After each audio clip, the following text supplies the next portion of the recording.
Hey guys, it's Gregory Iron, and before we start the show today, I thought I needed to pass this information along.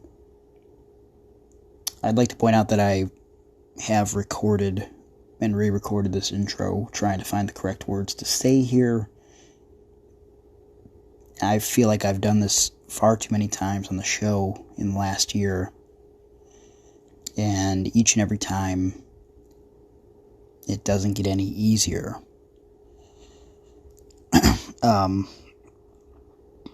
If you've watched independent wrestling over the past 2 decades, before online streaming was a thing, before IWTV or Fight, chances are you probably watched some of the biggest and best wrestling events via Smart Mark video, whether it was by a VHS or, in later years, a DVD or a Blu-ray. And there was only a handful of people that recorded those matches over the years, some of which would be the likes of Robles, Gary, and Shannon Place. And unfortunately, last week, Shannon unexpectedly passed away. Shannon was always glowing at shows. She was always so happy, and she did so well in helping to create vignettes and promos and just overall produce a great wrestling product for everybody to watch, her and Gary both. And Aaron and I both had the pleasure and the honor to work alongside Shannon for many, many years in helping produce some of those promos and segments that you would see on many DVDs, mainly AIW. Shannon was a constant at independent wrestling events. You can even go back and look at some old tapes that have been put up onto IWTV, and you can see her in the background or in the crowd or holding the camera somewhere. And she was just a constant in independent wrestling, and she worked so hard and she loved wrestling. And it was a shocker to hear of her passing last week. I am deeply saddened to pass along this information, and I know Gary and Shannon were both very close. I want to send my deepest condolences to Gary and to Shannon's friends and family. Shannon, thank you for the memories, and you will be missed. This episode's for you, Shannon. We love you.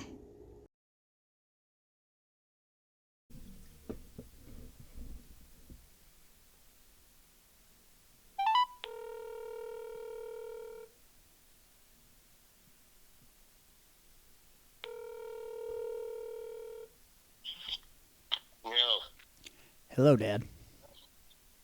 What's up? Not much. I'm just calling to let you know that I got home from my WrestleMania week safe and sound.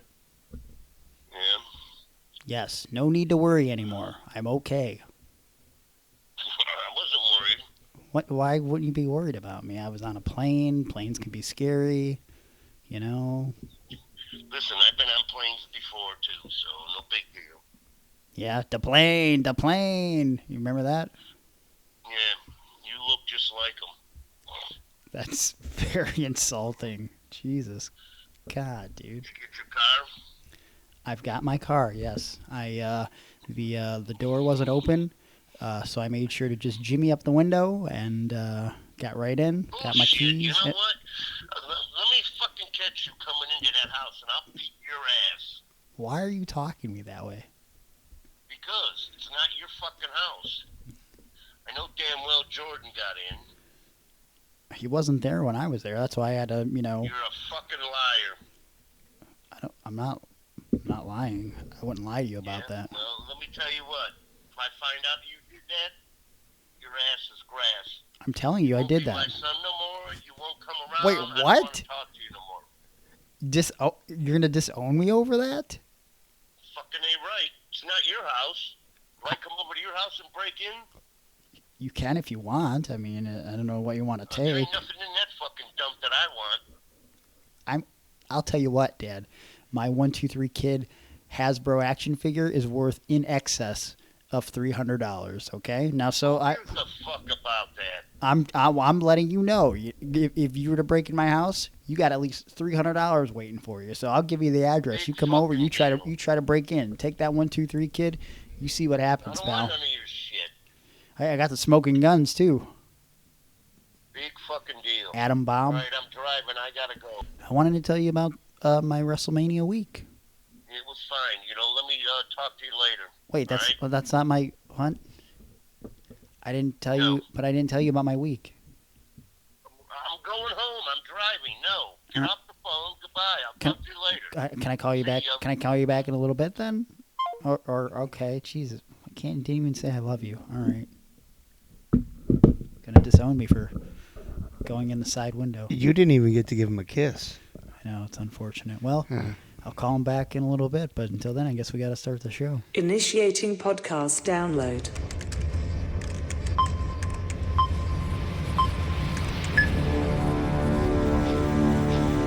Prepare yourself.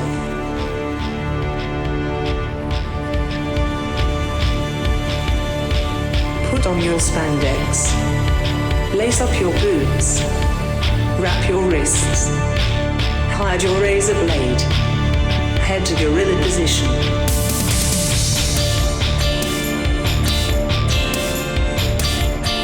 Grease up your hair. Apply baby oil. Okay, apply more baby oil. Get into gimmick. Keep your ears open and your mouth shut. Have fun and be safe out there, brother. Welcome to Iron on Wrestling. Now your host, Gregory Iron. Hello again, everyone. Welcome to another edition of Iron on Wrestling with Gregory Iron. This is episode 98. I'm Gregory Iron, and I don't really know what to expect out of today's show because I was promised a guest, but I don't know if that's gonna occur. I should have guessed that I was going to be interrupted. What are the odds for that, right?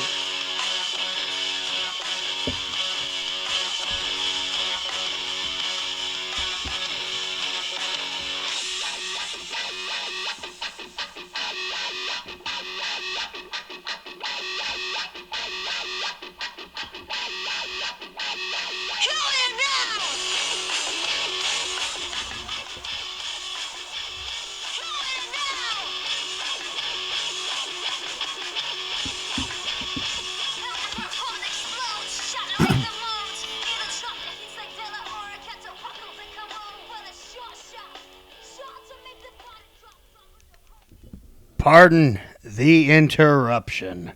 Hello. I'm Aaron Bauer, Mm-hmm. and this is the Iron on Wrestling podcast. Okay. Well, Episode 98. Quite possibly the most important Iron on Wrestling podcast episode we've ever done. I'm going to tell you one thing. I feel like we were destined to record this episode. I feel like this was our destiny. yeah, I get what you're doing here. Well, I'm enforcing what I'm telling you. Okay. You know what was destined to happen was the Lola drinking in the background as soon as we start recording, as she hasn't been doing this the entire time.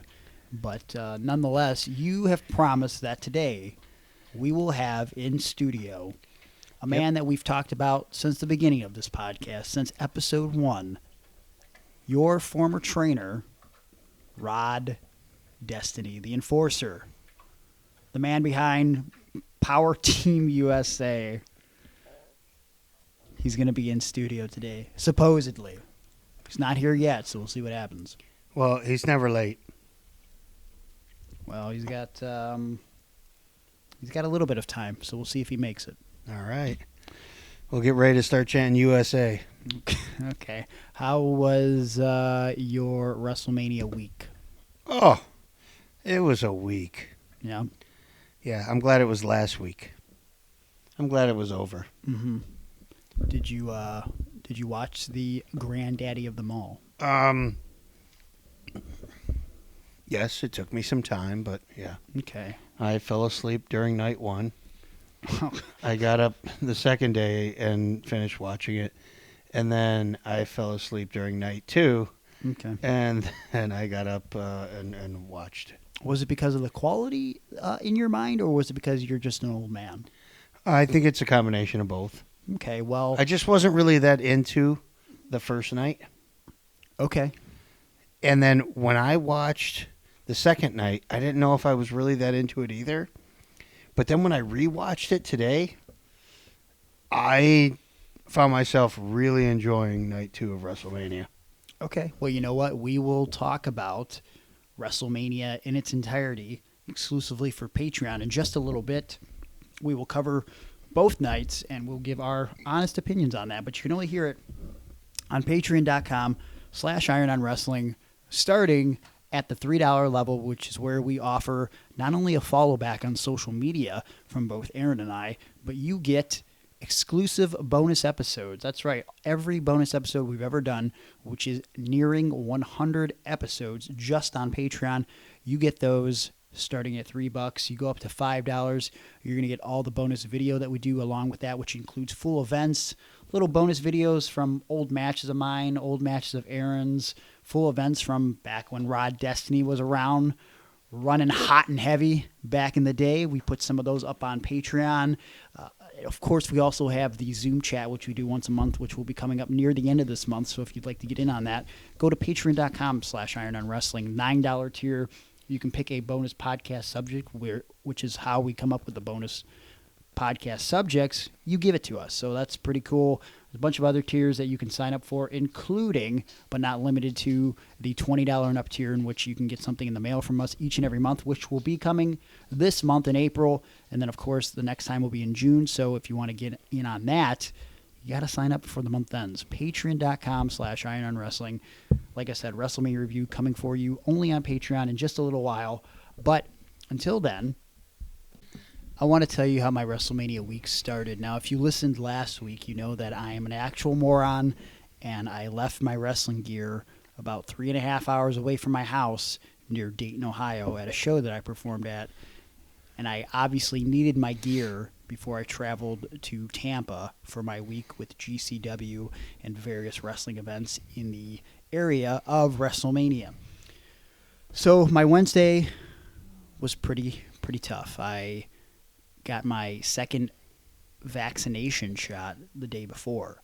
So Wednesday, while I wouldn't say that I got sick, Aaron, I feel like I never truly woke up. I was in a zombie-like state while driving to go get this gear. Not in a good mood, very tired. But then all of a sudden, I got a random text message to really kick off WrestleMania week for me. Ooh. This text message reads, "Congrats on being inducted into the WWE Hall of Fame last night. It was a great speech and a heartfelt moment. The WWE Universe loves you. You're the man." This was out of nowhere, Aaron. Do you know who this is from? I have a guess. Take a guess. But I don't want to say it because I don't want to spoil anything. Oh, go ahead. I'm going to go ahead and guess Gilbert. Okay. No. It was Stone Cold Steve Austin texting me this. What? Yes. Stone Cold Steve Austin. What? Okay. And I said, "Steve, I don't even have a WWE contract. You must have me confused with someone else." Then Stone Cold Steve Austin, who texts me out of nowhere, replies, "Sorry, wrong number. Please do not disturb. Greatness in motion over here. Thanks for your cooperation in advance. If this is a telemarketer or robot, please leave me alone. If this is a Jehovah's Witness, I am saved already. Amen." So this is ridiculous. And so I replied, "Steve, are you drunk again? Are you smoking the sticky icky, puffing the Chiba, riding the magic dragon?" Stone Cold Steve Austin replies, "Oh, fuck, irons. What a pleasant surprise." Sarcasm. I thought I had deleted you from my contacts. Hope all is well. More sarcasm. Goodbye. I replied, it's Iron, singular, not plural. Steve, I thought we had something real, an unbreakable bond. I felt like we were closer than a lot of brothers. And you know what? These texts prove that I'm right. You miss me. And it's okay, because you know what? I miss you too. I miss you too. Then Stone Cold Steve Austin replies to this text and says, you saw right through my ruse. Let me dumb it down for you. You saw right through my rib. I miss you too. Hashtag, this was a cold call. He wrote a hashtag in the text message. Oh, is he me? I don't know. And then I said, I'll have to call you after Mania to catch up. Maybe say sweet nothings to you for old time's sake. Stone Cold Steve Austin replied, sounds good, and sent me 2 eagle emojis, which I don't know why. Yes, and that was... Can you make an attempt right now? What? To give him a call. I'm not going to call him now and record him like he's my dad. That's just a breach of trust. And look, Stone Cold Steve Austin doesn't trust anybody. Send him a text first. I'm not going to call him and ask him if I could record him on the podcast. Yeah, because the people probably wouldn't like that. Okay, I'm not going to do that. Yeah, we just have fans or whatever. Listen. Oh, I'm Greg. Stone Cold. He likes to text me. He does. I'll just talk about it, but we can't prove it. You could look at my text messages. That's all right. I mean, we, the audience who don't have Stone Cold's number, we would like to be texted or talked to. Well, you know what? I told him I was going to talk to him later this week after WrestleMania was over with to catch up with him. So maybe I could talk to him about being on the podcast. Yeah, maybe. Really killing the mood here. Well, I mean, I think it's a great story and everything. I'm putting it out there. We would like to hear. You call Stone Cold right here. I'm not. Now. No. Okay. I can't do that. Okay. I can't do that. Okay. But it was very. I could call Jared. That's almost no the one same. cares about Jared. What? He's bald and has a goatee. He's got a shitty beard. It isn't. You're a shitty beard. Okay. So, random text from Stone Cold made that Wednesday drive for me a little bit more bearable because it makes no sense why he would randomly text me and also freely admit that he missed me, which is very, very strange. But how many Steve Weisers do you think he had? Wait, how many Broken Skull IPAs do you think he was in at that point? I couldn't even venture a guess. But Thursday, I flew out to Tampa, and I had a long layover in North Carolina before I actually got to the general area for the show. Friday was the big spring break event presented by 440 and Ricky Shane Page, of course. And what an experience to be back in front of a large crowd for the first time in a long time. It was about 800 people strong. Social distancing, of course, was put into play, but it was outside, which kind of helped keep the situation tame. Yeah. And it was a good event. However, I found out the day of the show that I had a special manager for the event. And and you said there were about 800 strong. Yeah. So you mean you were strong with the NWO that night? I guess you could say that. And okay. I'll tell you what, my manager was a man. And we all know that you spell man, VIRGIL. Ladies and gentlemen, my manager at Spring Break, if you saw the event, you know, was the one and only Virgil. And so when Ricky Shane Page informed me that Virgil was going to be my manager, I said, what do you want me to do with him? And he said, I don't know. Just go give him a 440 shirt. And I said, okay. So I see him at his table that he set up without, asking anyone. I mean, granted, we did invite him to the show, but we didn't tell him he could set up a table. But regardless. Oh, the man is a WWE, WWF legend. He's Sure. not in the Hall of Fame, Sure. right? As we know, he's not. But we did talk Well, about it that's last wrong. week. He did say that he was in the WWF for 17 years, which is mathematically wrong based on the fact that he was there from roughly 1986 or 7, depending on if you count when he did jobs until 1994. That is not 17 years. But I walked up to Virgil and I said, I didn't even say hi to him because I know how Virgil is. I haven't seen him in a while, but I know exactly how he is. So I just said, hey, Virgil, what size shirt you wear? And he goes, I ain't taking no motherfucking bumps. I ain't doing shit out there tonight. I'm a large. I said, oh, okay. Didn't say anything. I think kind of what he said when he was in PWO. I'm sure that's what he said. And also, I'd like to point out that I don't remember it being like this the last few times I've seen Virgil, but he definitely has some sort of false teeth going on. But like if you look in his mouth when he's talking, what do you call it? It's like not false teeth, but like a partial. Okay. And it's like not in his mouth all the way. Like I can see the gap between his gums and his teeth, and it looks like he has some silver as part of the partial, and it's very gross to look at. Does that even make sense?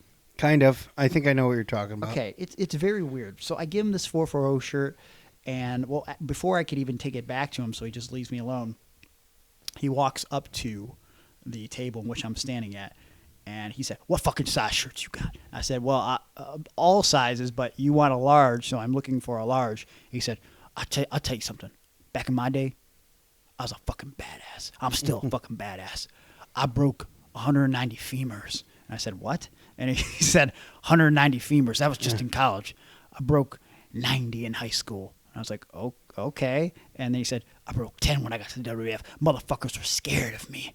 And I said, oh, that's a really specific area to target, the femur. He goes, I was a fucking badass.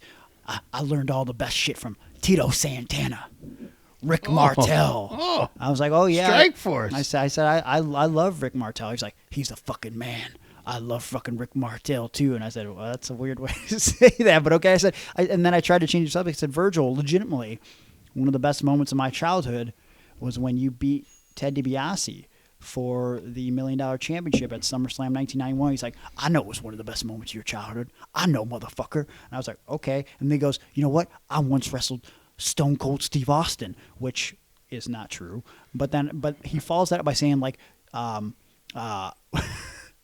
William Udy, that you might know him by his real name, William Udy. And I said in my brain, that's not his real name at all. Where is he getting William Udy? Like, I think he's combining Steve Williams and Sid Udy. Yeah. Yeah, okay. Like, so I'm like, okay. And then... Well, maybe he did wrestle somebody named William Udy. Maybe, but he said you would know Steve Austin better under his real name, William Udy, which I feel like that isn't... Do you know if that's Steve Austin's middle name? His name was Steve Williams. Yeah, I know, but his middle name, Udy. That seems like a... Maybe it was his maiden name. I don't think that's the case. Okay. No. So at that point I realized I needed to start recording some of the things that he was saying, and I posted that over on patreon.com/Iron and Wrestling because I knew that we were going to be short on bonus episodes last week, so I promised Patreon some special little bonuses. So I posted an entire recording. I'm not going to play that recording because obviously you need to be on Patreon, but there was one tidbit that you took away from listening to that recording, Aaron. Do you remember what you mentioned to me about? You called me on the phone this past week? Oh, yeah. Go ahead. You were secretly filming his dong. I'm sorry. Okay, no. The meat sauce? I wasn't. The breadsticks? The camera was pointed in that direction because I didn't want him to know that I was filming him while I was filming him. Oh, that wasn't intentional? No. Oh, I thought that was what you were zooming in on. What was the one thing you pointed out about his inaccuracies in which he was talking about while I was recording him, though? I don't remember. Cleveland Stadium? Oh, yeah. He said he wrestled at Cleveland Stadium. He wrestled Rick Rude and did backflips on Rick Rude in Cleveland Stadium in front of 80,000. 85,000 85,000. Yeah. I said, wow, that's crazy. He said, yeah, that's right, motherfucker. And then at one point, there was 2 pictures of Ricky Shane Page next to each other, 8x10s. That was another thing I loved. Yeah, he pointed to one and he goes, "Who's this motherfucker right here?" And I said, "That's our leader, Ricky Shane Page." And he's like, points to the next one. He goes, "Who's this Mac Daddy right here?" I'm like, "That's the same person." It's the same guy. He's like, "Oh, is it?" And then he makes many faces. Or yeah, some shit like that. Atticus was like, "Yeah, he's just making a different face, man. He's the same guy." So he's the man of many faces. Yeah, and so then at some point, Ricky used to be called the babyface assassin. He was, yes. I mean, like, he has a very young-looking face. Give him that. But, yeah, so that was just a little bit of my interaction with Virgil. I'd like to point out, again, I wish I would have been recording him in the back when I was going over things with him. At one point, we were just talking casually, and I go, "Virgil, have you got the vaccination?" Just because I was trying to get shit out of him. Because he just strikes me as a guy that would be anti-vaccine. Yeah. He's like, "You're sure fucking right I got the fucking vaccine." And I said, "Oh," he's like, "Got my second dose on April 1st. And I said, "Okay." And I try to make an effort not to like laugh or smile in his face because I want to, because some of the stuff he says is absurd, but I just don't. But I couldn't help it at this point because he looks me in the eyes and he goes, I'm going to laugh just saying it out. He goes, "Fucking doctor stuck that needle in my arm. It fucking broke off in my fucking arm." And I was like, "What?" And he said, "Yeah, broke off in my motherfucking arm. Luckily, they got the vaccine all inside me before it broke. I had to pull that shit out of my arm." And I was like, "Wow, that's really painful. Like, what are the odds of that happening?" He's like, "I don't know, but it fucking happened. But I'm okay. I'm okay." And then I asked him if he had anything else for the rest of the weekend. And he said, "Yeah, I'm at some motherfucking convention about 10 minutes down the road." Then I go read online. I don't know if you saw this at all. Apparently, Virgil was spotted inside the stadium for WrestleMania. So apparently the convention was called WrestleMania, and he was trying to sell photo ops for $10 each while being a attendee, a fan, if you will, at WrestleMania. So that was his big booking at a convention. So, yeah. Your thoughts? I love it all. Yeah. Oh, he also at one point also asked me, "What the fuck happened to your fucking hand?" And I said, I remember that too. And I said, "I was born that way. We worked together before." He's like, "Oh, I forget. I'm like, "Okay, that's fine. I don't." That's when he started talking about. He wrestled at Cleveland Stadium, 85,000 people. Yeah. So because he was doing backflips onto Rick Rude. That's how he lost his memory. Yeah. So if you want to see, I'm sure that's the only thing that he did that make him lose his memory. If you want to see the complete 4-minute video, it's over on Patreon at the $3 tier, patreon.com/Iron Wrestling. But yeah, Virgil accompanied to ringside. He turned his back on me. It's an interesting situation because in wrestling, usually you either turn into a good guy or a bad guy. Oh, do you remember what I told you? Yeah, go ahead. Okay, I said Virgil this weekend did not turn heel, nor did he turn babyface. He turned gay. He turned gay. Yes, he turned Virgil gay. turned gay. I thought he was in my corner against EFFY. It was bitch versus brunch. And if I won, I got the big gay brunch to be the big Greg brunch. And if he won, I had to be his bitch. Virgil had his shirt cut off after he hit me in the head with a can of liquor. And he was wearing a Wrestling is Gay shirt. He apparently had aligned with EFFY the whole time, was never really a member of 440 as we thought. And also EFFY pulled my ass out in front of the whole crowd. It was very embarrassing. And the next day, I had to be EFFY's bitch. And EFFY forced me to wear a thong with a crocodile thing on my thing with a tongue sticking out. I got assaulted by Pero on the big gay brunch. It was quite the situation.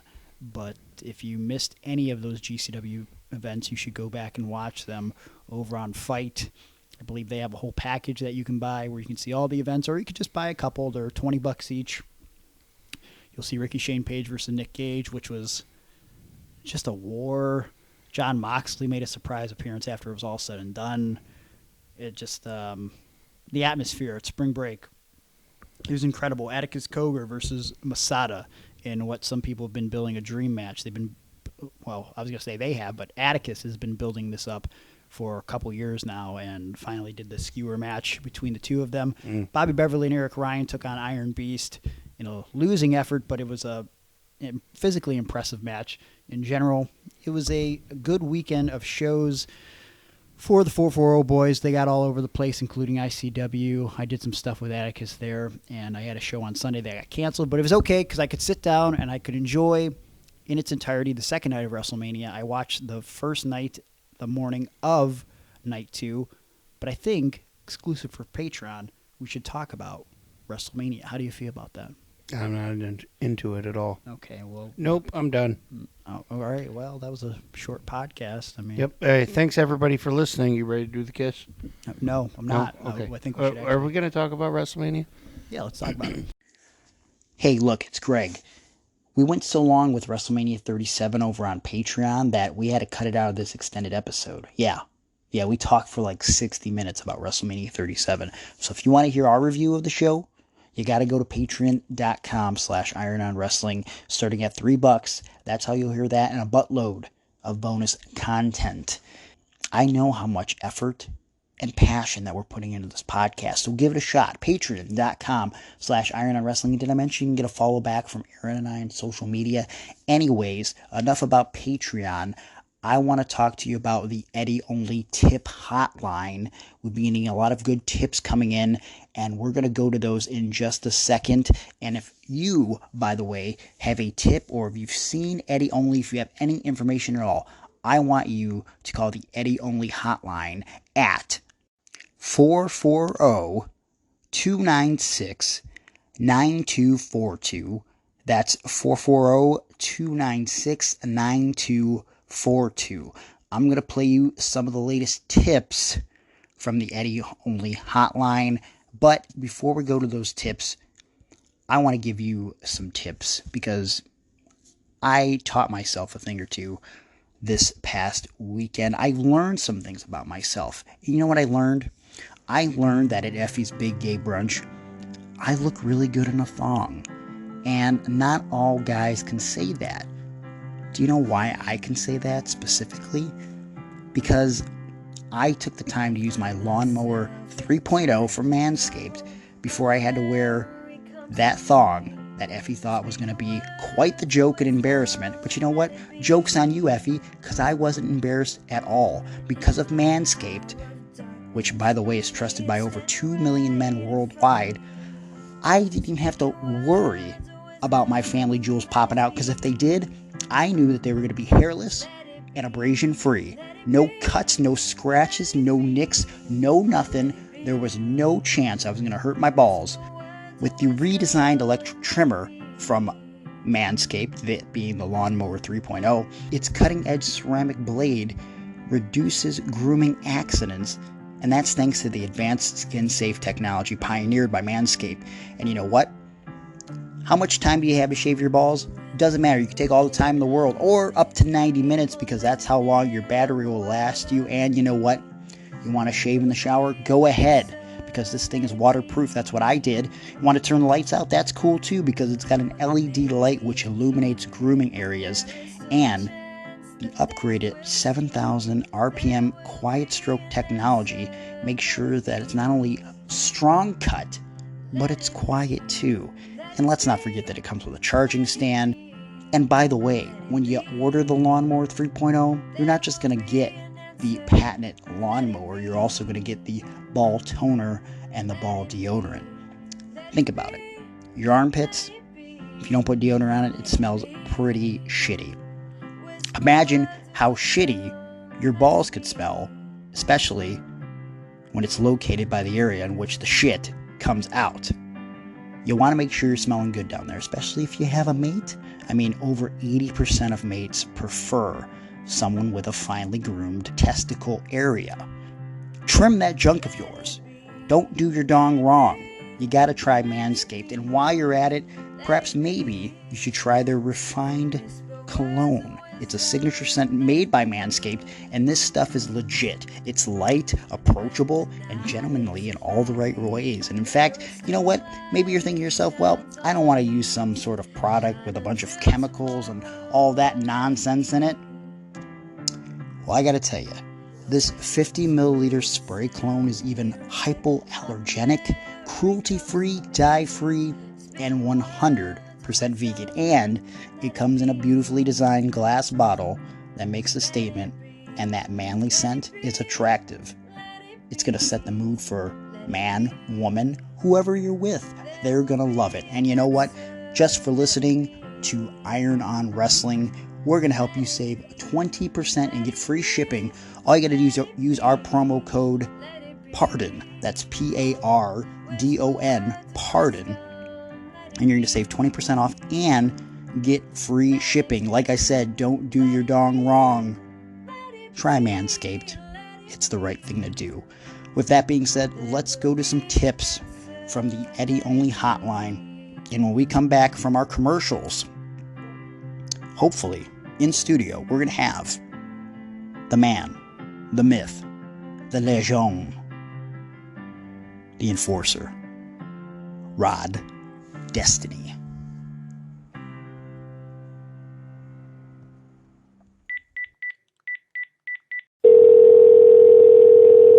Hey, this is Eddie Chavo. We're just looking for Eddie, no relation. Just wondering where the fuck this boy's at. Again, this is Eddie Chavo down at 97 Fights with Dragons. We got to get this guy home.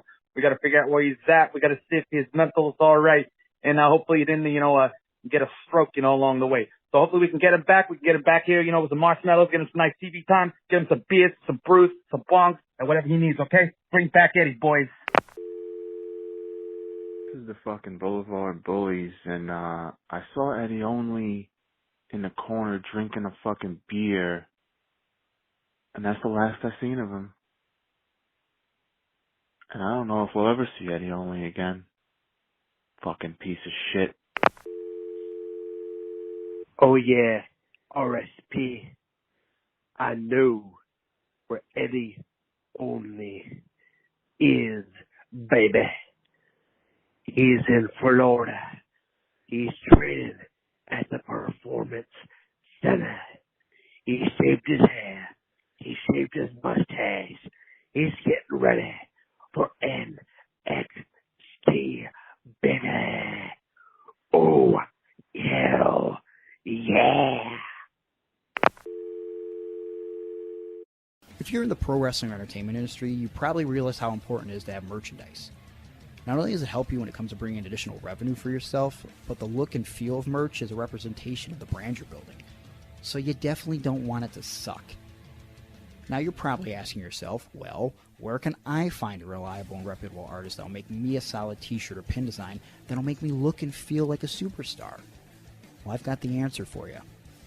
Of the Dead Designs. Of the Dead Designs is a one-man merch company ran by artist Juan Ortiz. Now his name may not be familiar to you, but his artwork should be, because you've likely seen his designs on TV and Hot Topic, and he's created some of the highest-selling shirt designs in pro wrestling tees history. Of the Dead Designs has created artwork for the biggest names in WWE, AEW, ROH, Impact, New Japan Pro Wrestling, and beyond. I'm talking guys like Hulk Hogan, Ric Flair, CM Punk, The Young Bucks, Kenny Omega, Road Warrior, Animal, The Lucha Brothers, Jungle Boy, even yours truly. Now you're probably saying, whoa, I'm not in the league of The Young Bucks or Hulk Hogan, brother. There's no way I can afford artwork from Of the Dead Designs. Well, I'm here to tell you you're wrong. Because Of the Dead Designs is affordable. Juan isn't just looking to create art for the superstars of today. He wants to make it for the superstars of tomorrow as well. And look, Of the Dead Designs doesn't just do artwork for wrestlers. He'll create merch for your band, your podcast, your dance troupe, your kids' pee-wee football team, your daughter's school bake sale. Heck, got a girl that you're afraid to talk to, but you stalk on Instagram and like all of her photos at around 2 or 3 a.m. and you've been hoping that she get the hint like, hey, I really like you, but she has yet to slide in your DMs, and now you think, well, I got to take it to the next level, so you get Of the Dead Designs to use a photo of her and her ex-boyfriend as a reference to create artwork, but you replace the ex's face with your face and then present this custom artwork to the chick with hopes that she'll kiss you directly on the lips. Of the Dead Designs will do that for you. With over 14 years of experience and a portfolio of clients that speaks for itself, Of the Dead Designs will make your artwork at a reasonable price. And hey, if you mention this ad, you'll save $10 on your first design. Of the Dead Designs still has spots open for 2020, so you gotta act fast. If you're interested in a design, contact Of the Dead Designs right now on Instagram at ofthedead209, on Facebook at facebook.com/ofthedeaddesigns, or at his website, ofthedead.weebly.com. Of the Dead Designs, bringing artwork to life.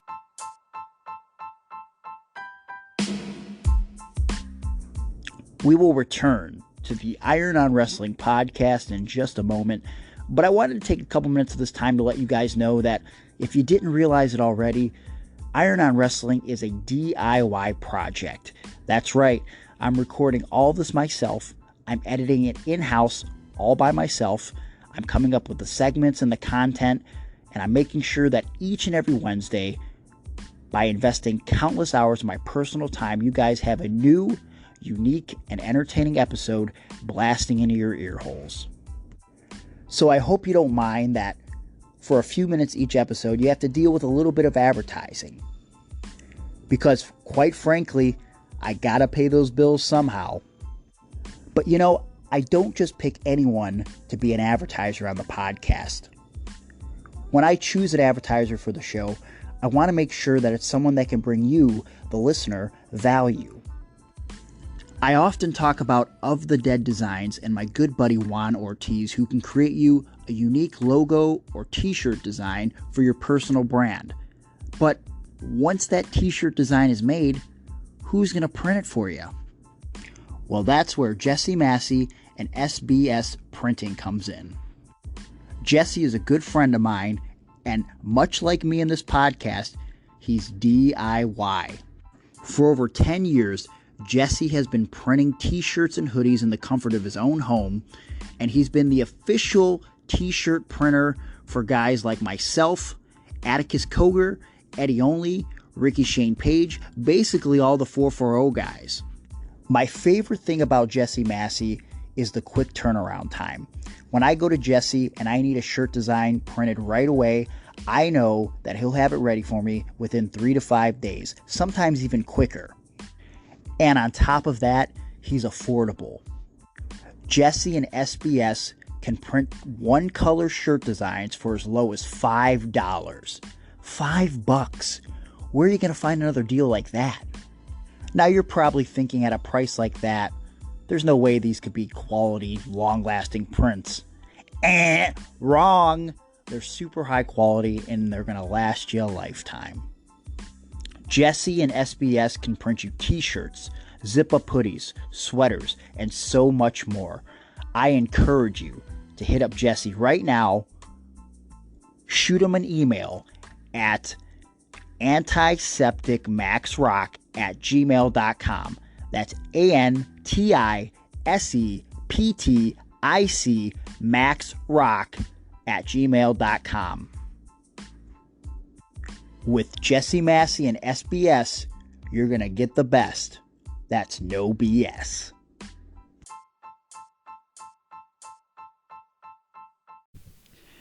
Okay, Aaron, you said we were going to have this special guest. Where's he at? I don't see him. Where's he been? What are you talking about? You said he was supposed to be here 5 minutes ago. He's always early. But, well, he's late now. So. He drives. I've been in a car with him when he's drove 100 miles per hour. Well, he's running late now. So on the turnpike on the way to Pennsylvania. I mean, you're hey, bro. Oh, my God, no. What? Yeah, pardon the interruption. Holy crap. Yeah, it happened. You've been asking for it. The people have been asking for it. I never failed to deliver. This is unbelievable. This is a post-WrestleMania treat here. He's here. The one and only. Rod the Destiny. one and only. Oh, my God. Hello. Hello. Thanks for stopping by. Absolutely, my pleasure. Jesus, this has been a long time coming. You don't know how happy this makes me. You were pumped leading up to this. Yeah. I called you today. I said, I think I got butterflies. Yeah, and I was like, why? I said, oh, this is so cool for me because for me, I don't want to get too sentimental here, but Rod trained me. JT trained you. Yep. Rod and JT ran up and down the roads. We did. A long time. Yeah. And an awful lot. Yeah. Tag team partners. Lightning Rod, right? Lightning Rod it was. Yeah. And then also they battled each other. Many times. Mortal enemies. Yeah, well, you know, I have a feeling we're going to have a lot of good stories today because before we started recording, you guys were going off on tangents, just reminiscing, and I was like, we're gonna waste it all if we don't hit record. So, Rod, how have you been, man? I've been good.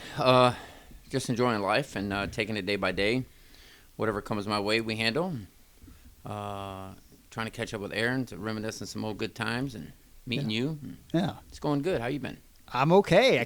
I'm doing great now that you're here. I mean, it's going to be a good time. You know, how has the wrestling world been treating you these years? Like, do you still follow it at all? I follow it every now and then. I don't follow it like I did when I was in it.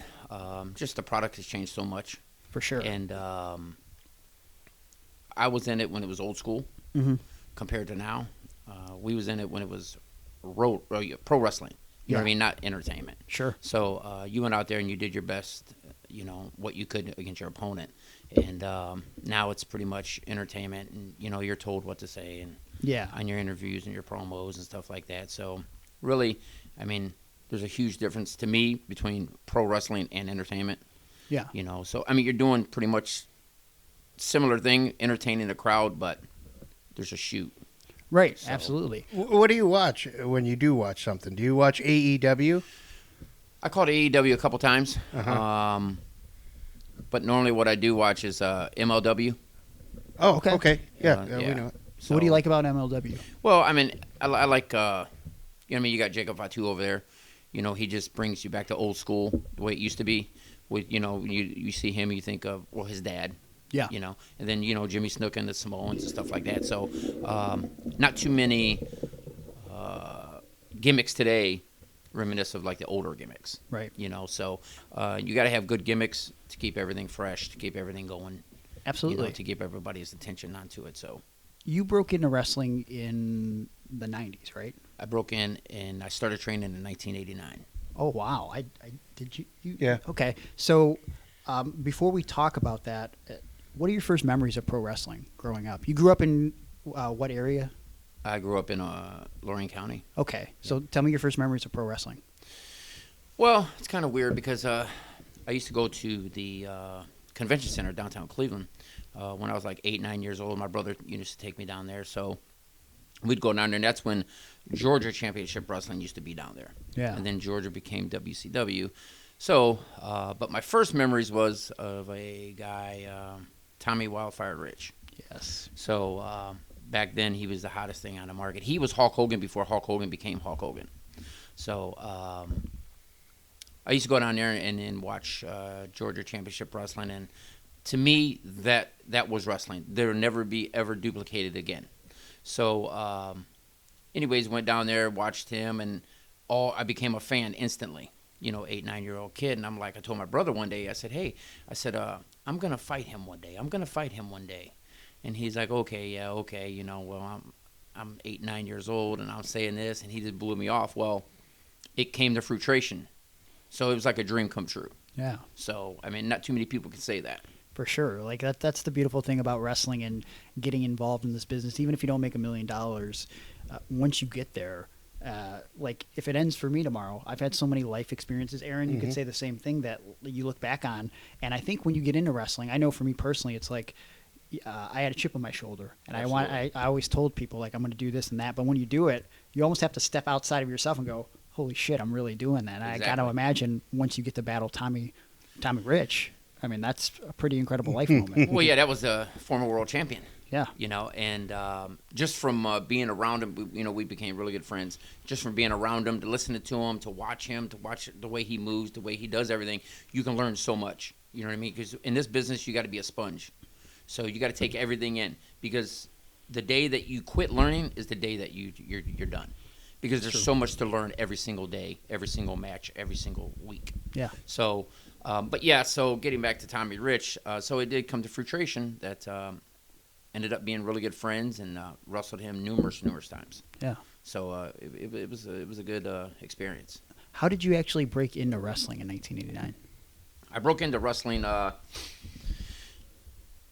They had the wrestling down at the Palace, and Abdullah the Butcher was there, some other ones, and I was checking out some schools to see where I was going to go. So I was into the back parking lot when the wrestlers was getting out. I was a senior in high school, and I started talking to Abdullah the Butcher and asking him, hey, how can I get into this pro wrestling? And he didn't say hi, he didn't say bye. The only thing he said was, kid you don't want in this business.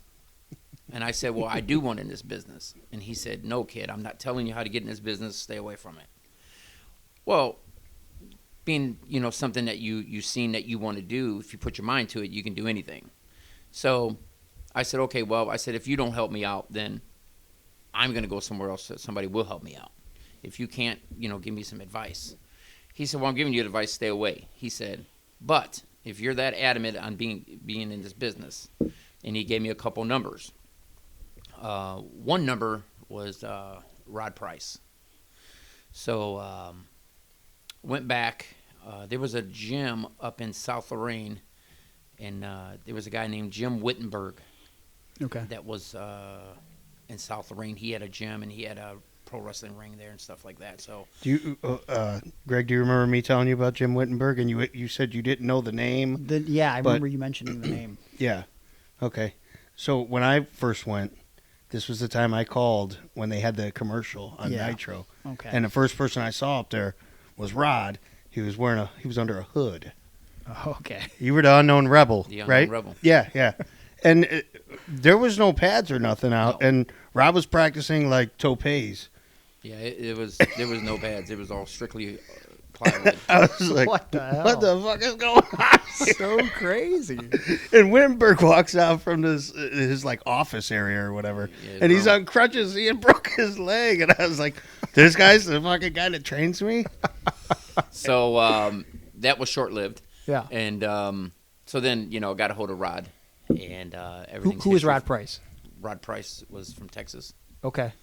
You don't know him? No. Oh, that surprises me because Yeah. you're a historian. But I'm pretty good with these things. he so was I in feel like ECW for a while. Was he? Yeah, the I don't know, 2000s, maybe even in the 90s, late 90s. Yeah, I think it was mid 90s. Okay. I believe. All right, I'll have to look into it. Yeah. Yeah. So he had a Rugged Ron school Price. where at? In Texas.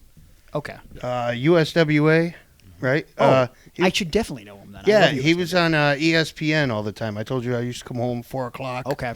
Right. School. Yeah. Yeah. And he looked similar to Stone Cold. Yeah. Okay. Yeah. He looked back in the day. Right, the long blonde hair. Right. Yeah, Jack stunning dudes. Steve. Yeah. So then went there, and then came back and hooked up with a guy out of Mansfield called Kid Collins. Okay. Familiar? I've heard of him. Yep. And then everything's history from there. Then you learn as you go. So, do you remember what your first match looked like? This was in '89, yeah. That was in '90. Okay. And my first match was at the Armory in Lorraine. Okay. Let me see who it was. Some guy his name was Arrow, I believe it was. But his name was George. I can't recall his last name. Okay. Hackenschmidt. Right. No, I don't think it was George. But yeah, so it actually went pretty good. Yeah. He made me look pretty good. That's good. Well, I mean, that's kind of what you hope for in your first match. Right, I mean, right. And I'm sure even if you seen that first match today, you'd look back at it and you would still kind of cringe because I know, geez, Right. I did matches 2 years ago that I'm like, oh, I've learned so much since then. Right. It's embarrassing, so And I can't imagine said, my first one. Yeah. You never quit learning. Never stop learning. Now, how much were you traveling once you started getting out there and doing your pro matches? Oh, I was traveling 3 to 4 days a week at least. Wow. At least, yeah. That's pretty good. It was Thursday, Friday, Saturday, and Sundays. And in between, they might have a spot show on like on a Tuesday in Cincinnati or a Wednesday in Michigan or something like that. Like, where was the farthest you were going from home? I went to Florida. Really? Mhm. Drove there? Drove there. That's crazy. By yourself? No, there was a couple other guys. Okay. Yeah. When was that? What was that? When was that? Well, that was about 1995, Jesus.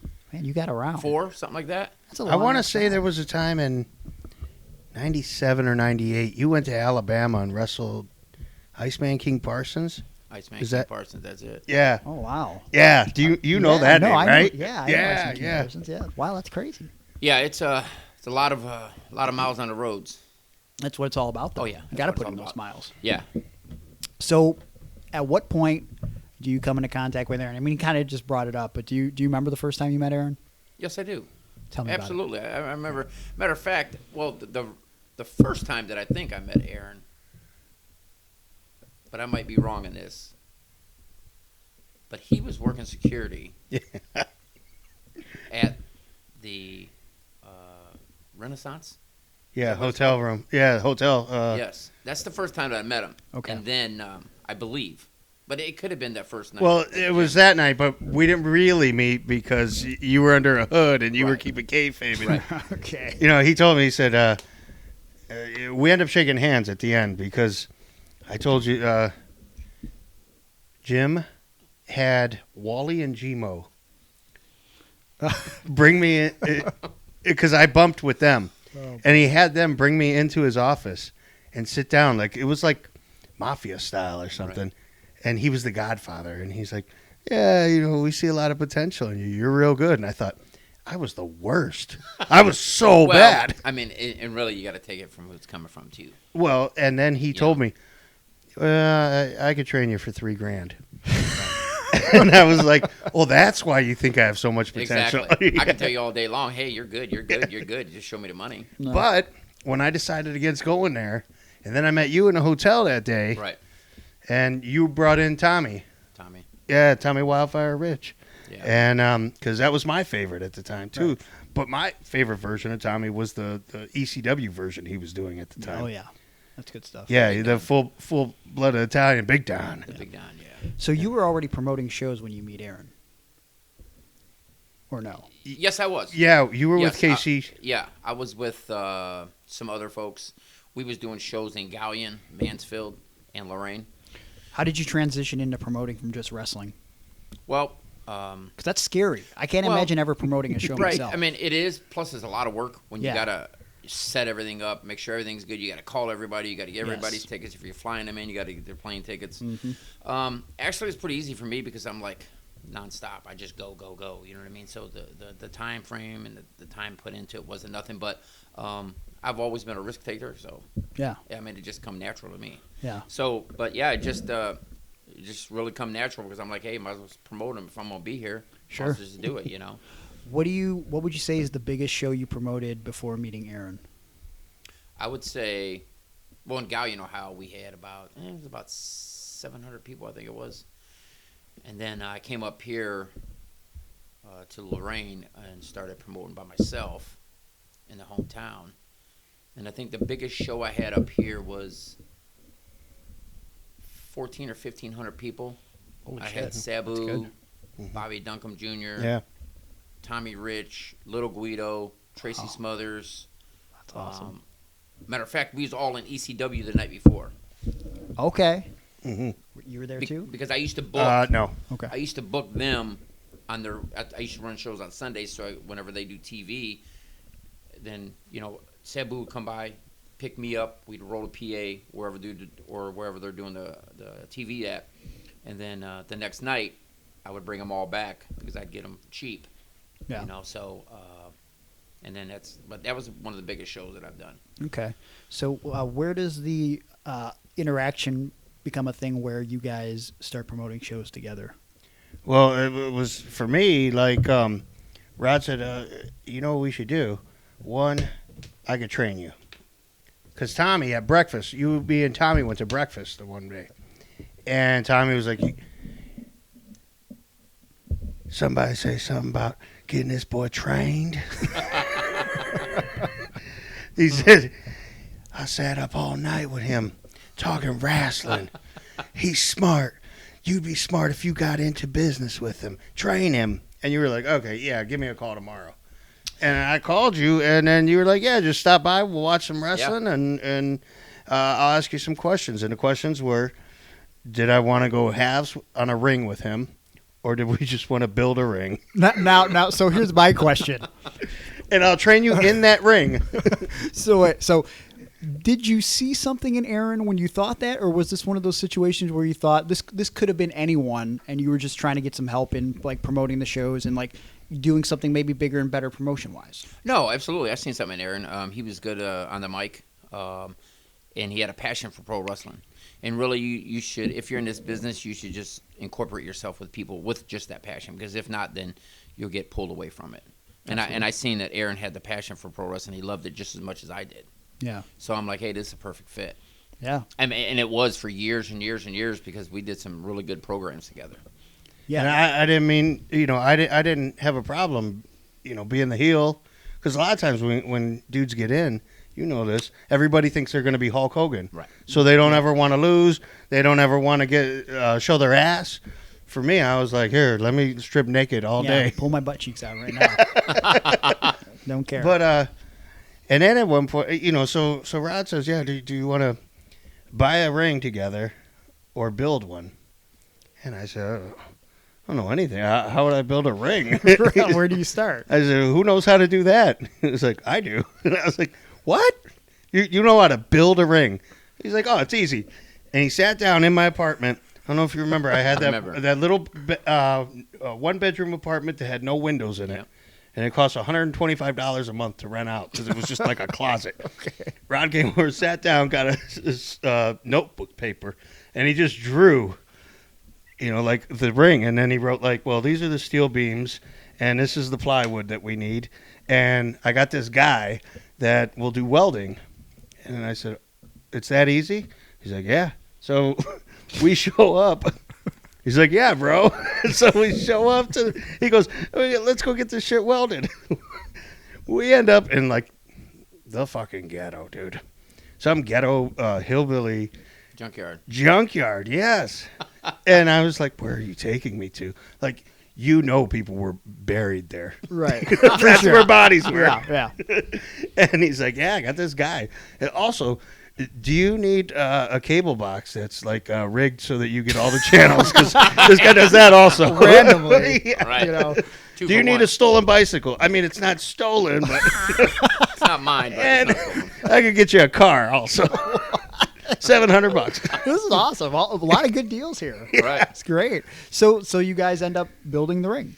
Oh, yeah. Yeah, we built a ring. He built it. I carried the wood and stuff like that. You know what I mean? Up 3 flights of stairs. Oh, my God. Yeah, into the Eagle's Nest. So how long did building this ring take? I think I had it built in about a week and a half. That's not It too was bad. fast. Yeah. That's not bad. Well, here was the thing. This motherfucker would go to work. And he would work 12-hour shifts. And then he'd call me after work and be like, all right, let's meet at the Eagle's Nest. So we'd meet at the Eagle's Nest, and then he'd continue to work, and then he'd get a phone call to sell a used car or something like that. When he says he has a drive and a hustle, Yeah.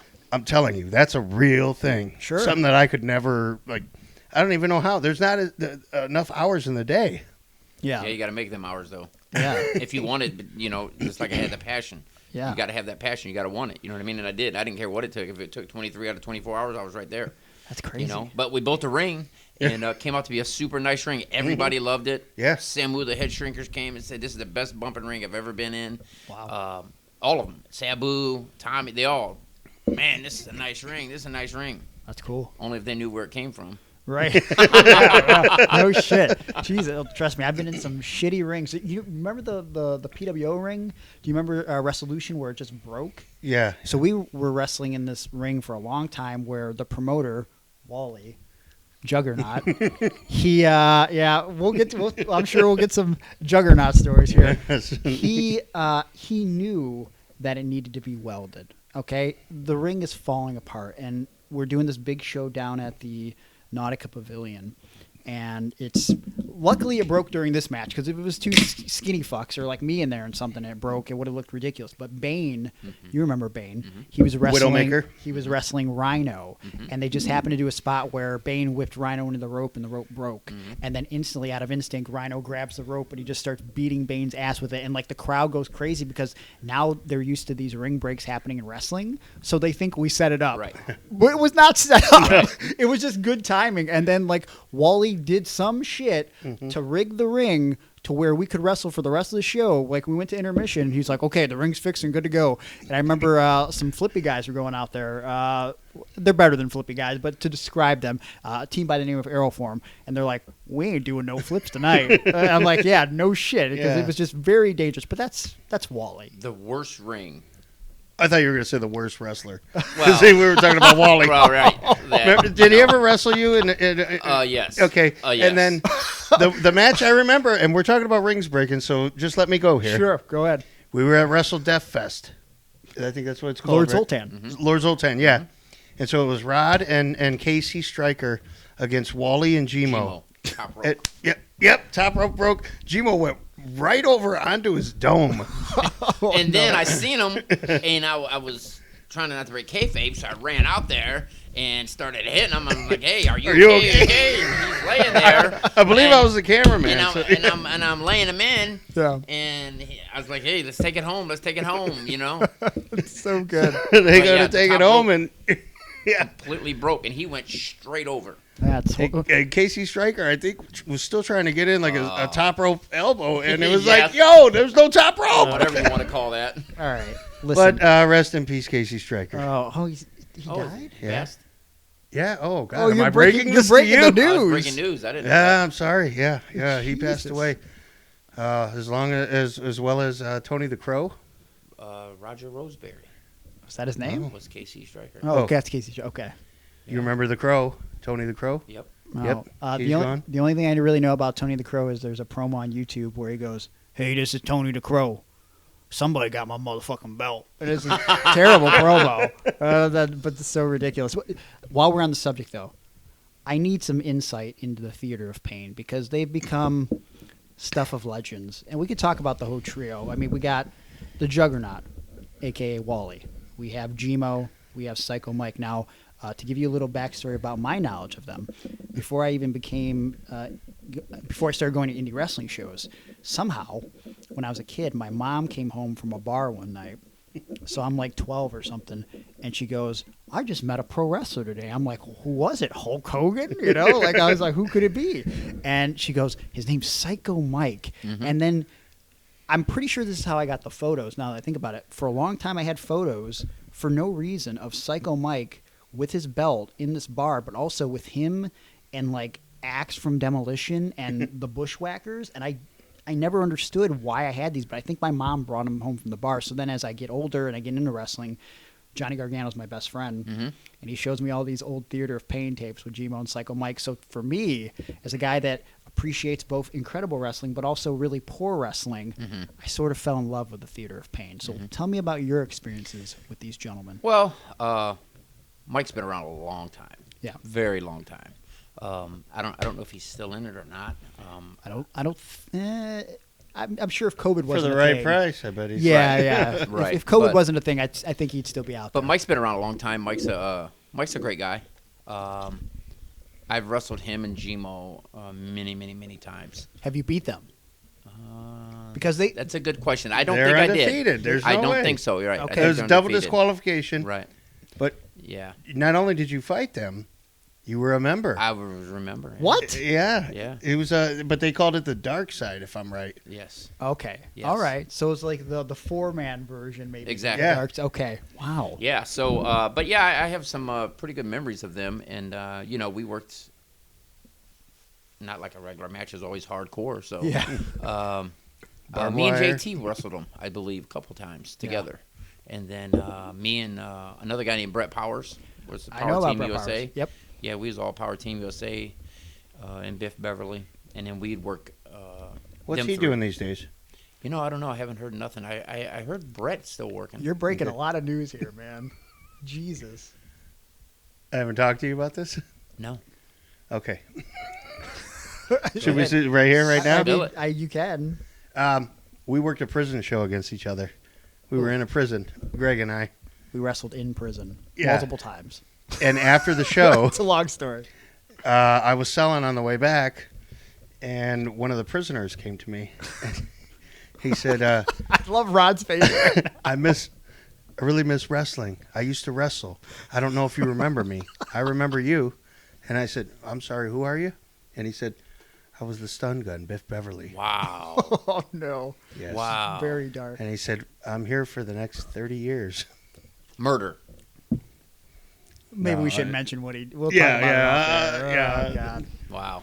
Yeah. Pretty Wow. terrible. Rest his Can soul. you pause it?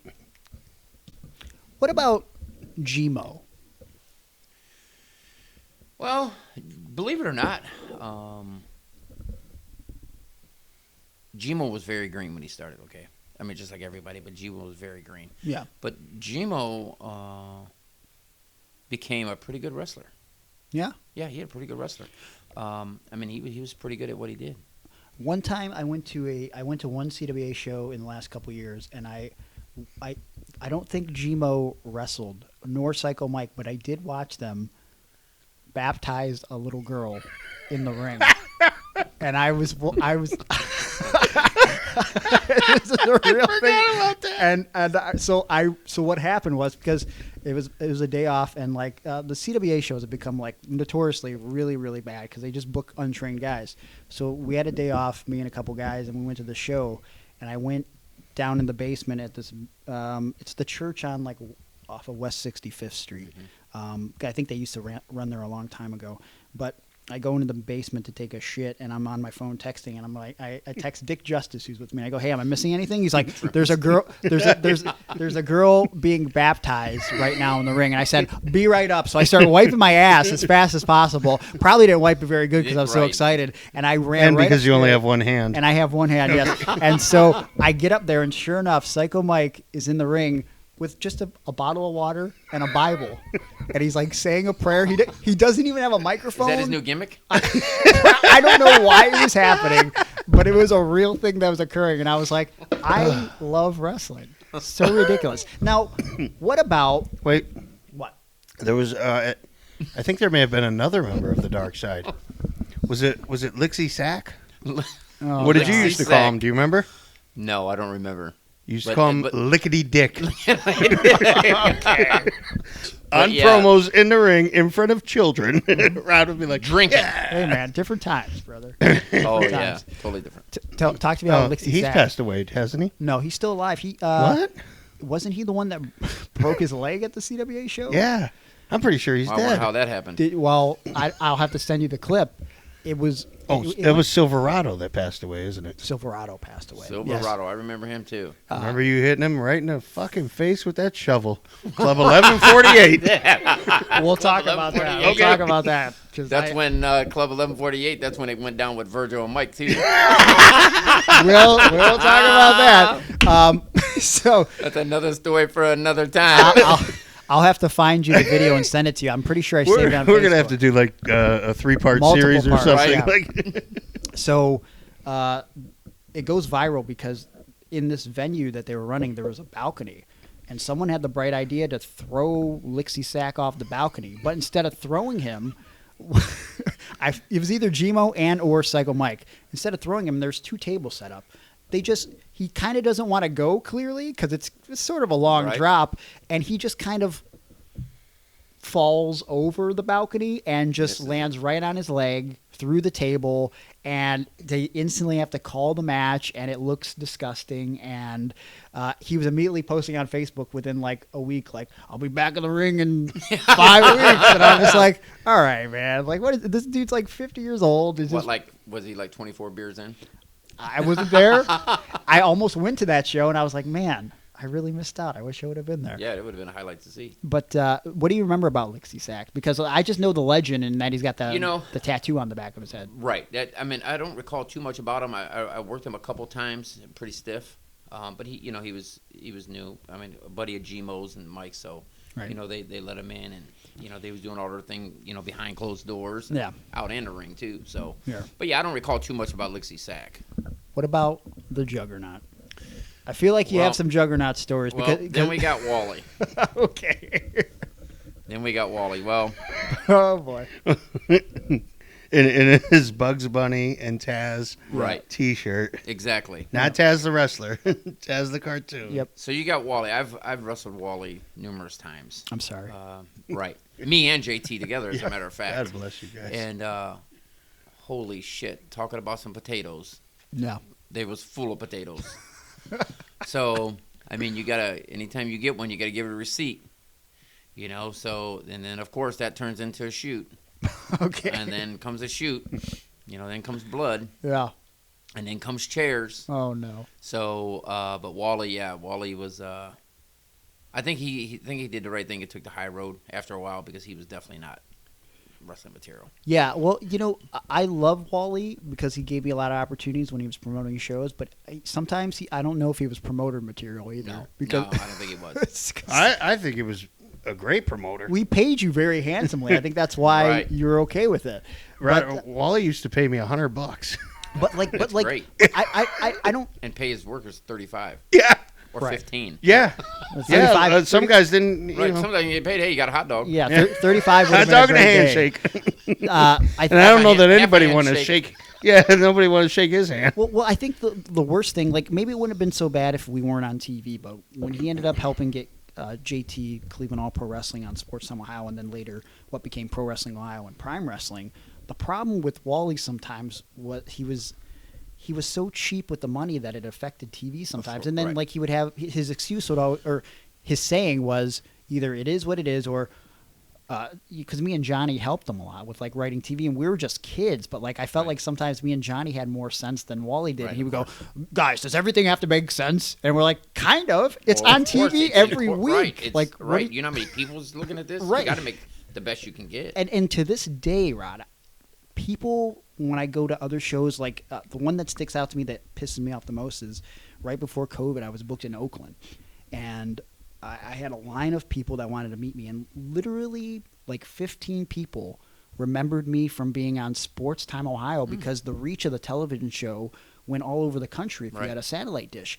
And I remember I couldn't even be happy about that. I was just pissed off because I knew all the potential That it that the had. show had, Exactly. but Wally was always just trying to skimp by, and And the thing affected is, everything. just think about how far it could have went if it had access to somebody who knew what he was doing. Yeah, exactly. I mean, because I watched a couple of the shows, and I was just thinking to myself, wow, what I would do to have something like that. Yeah.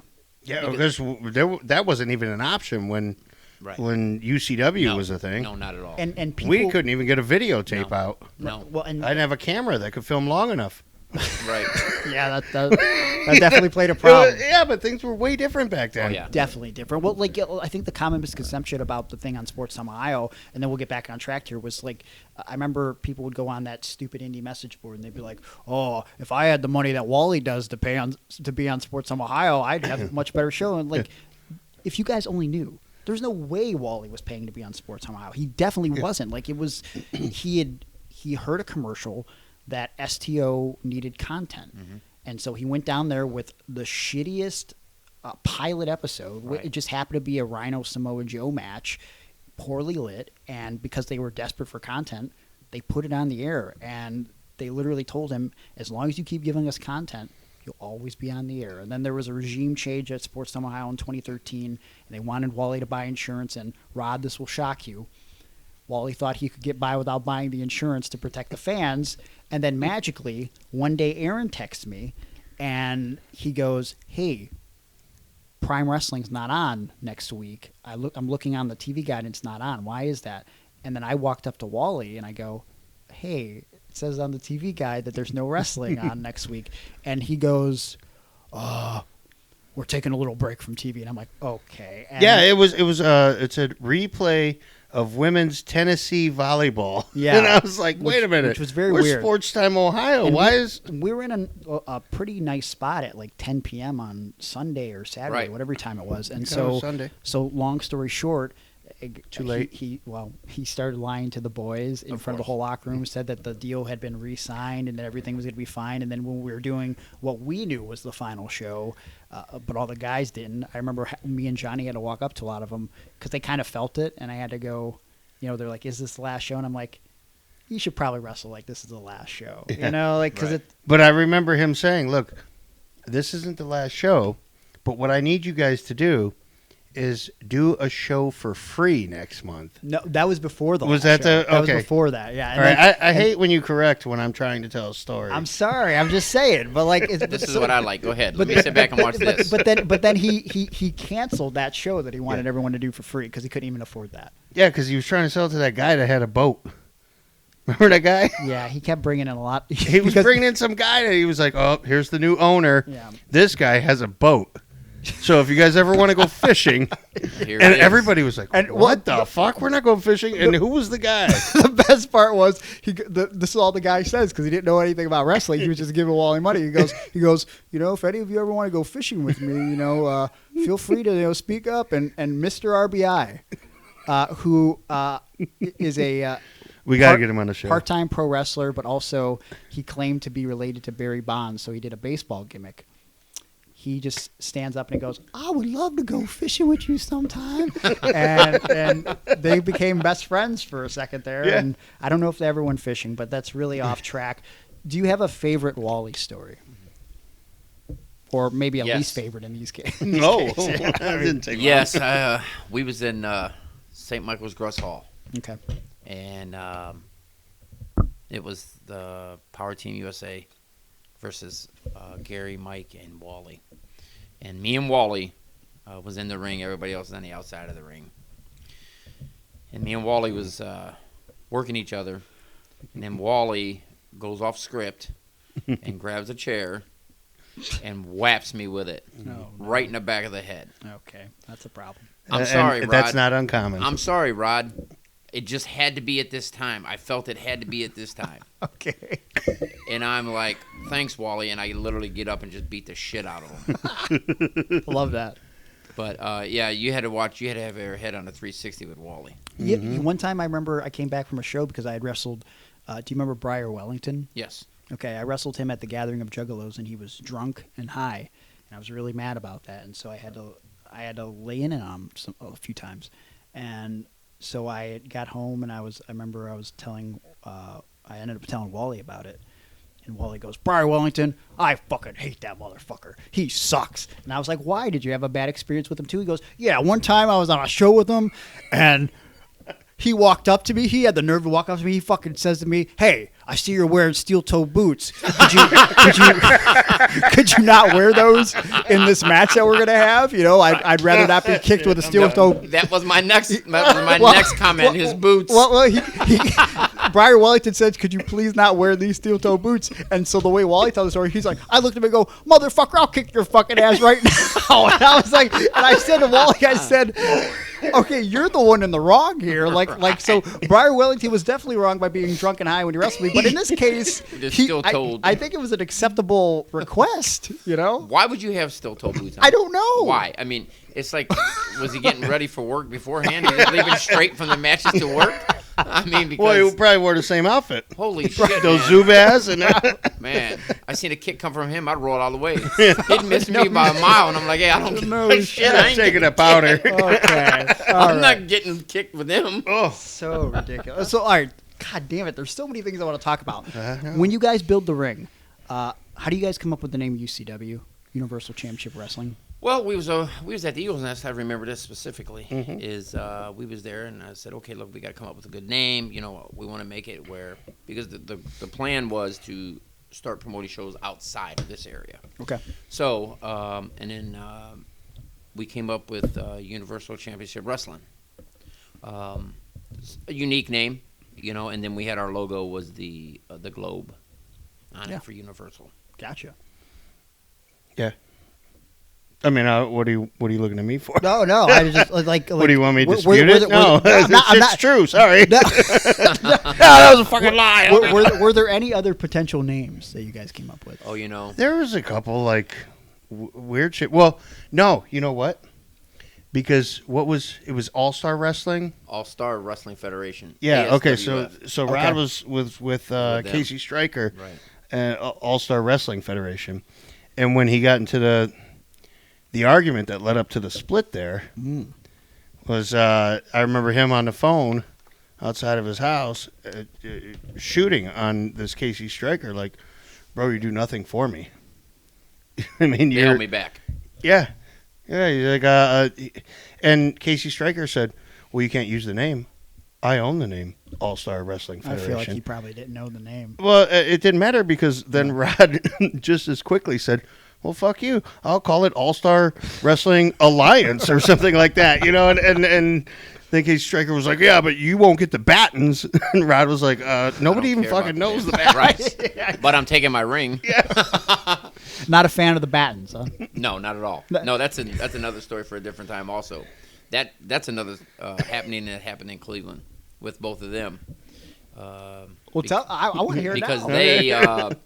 They matter of fact, that stemmed from mine and Casey Stryker's disagreement. Okay. So you guys were promoting shows together before? Okay. And then we separated, and then the Batten twins just took it upon themselves. They thought they was going to get me in a battle royal and start shooting. Well, I mean, they didn't have it like that, you know. So, but, I mean, you could definitely, it's on video. You can definitely see it's a shoot. They, you know, swung chairs and tried to hold me, but it didn't work for them, so. Wow. I'd love to see that. But do you have any videos? You know, I did have some videos, but after my divorce from my bitch, she broke them. And do you remember when? Okay, hold on, let me get into this real quick. So the first time, maybe the first or second time, I went to Rod's house. He was like, "Yeah, let me show you these videos because I might need a cameraman." Right. And so he shows me these videos, and I didn't know who his cameraman was. But I'm shitting on the cameraman the whole time. I go, they don't even know how to shoot this.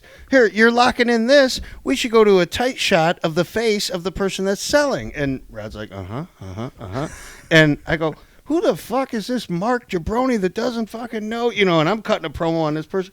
And meanwhile, his wife at the time was in the kitchen cooking dinner, and it's her, and I didn't even know it. He's like... later on, we were getting ready to leave. I was getting ready to leave, and he goes, "Yeah, it was so and so here." She was, and I went, "Oh shit!" Now I feel terrible. He's like, "That's okay. We don't need her." Right. We don't need her now because we got you. And then immediately he was like, "Hang on a second. You don't want to leave yet."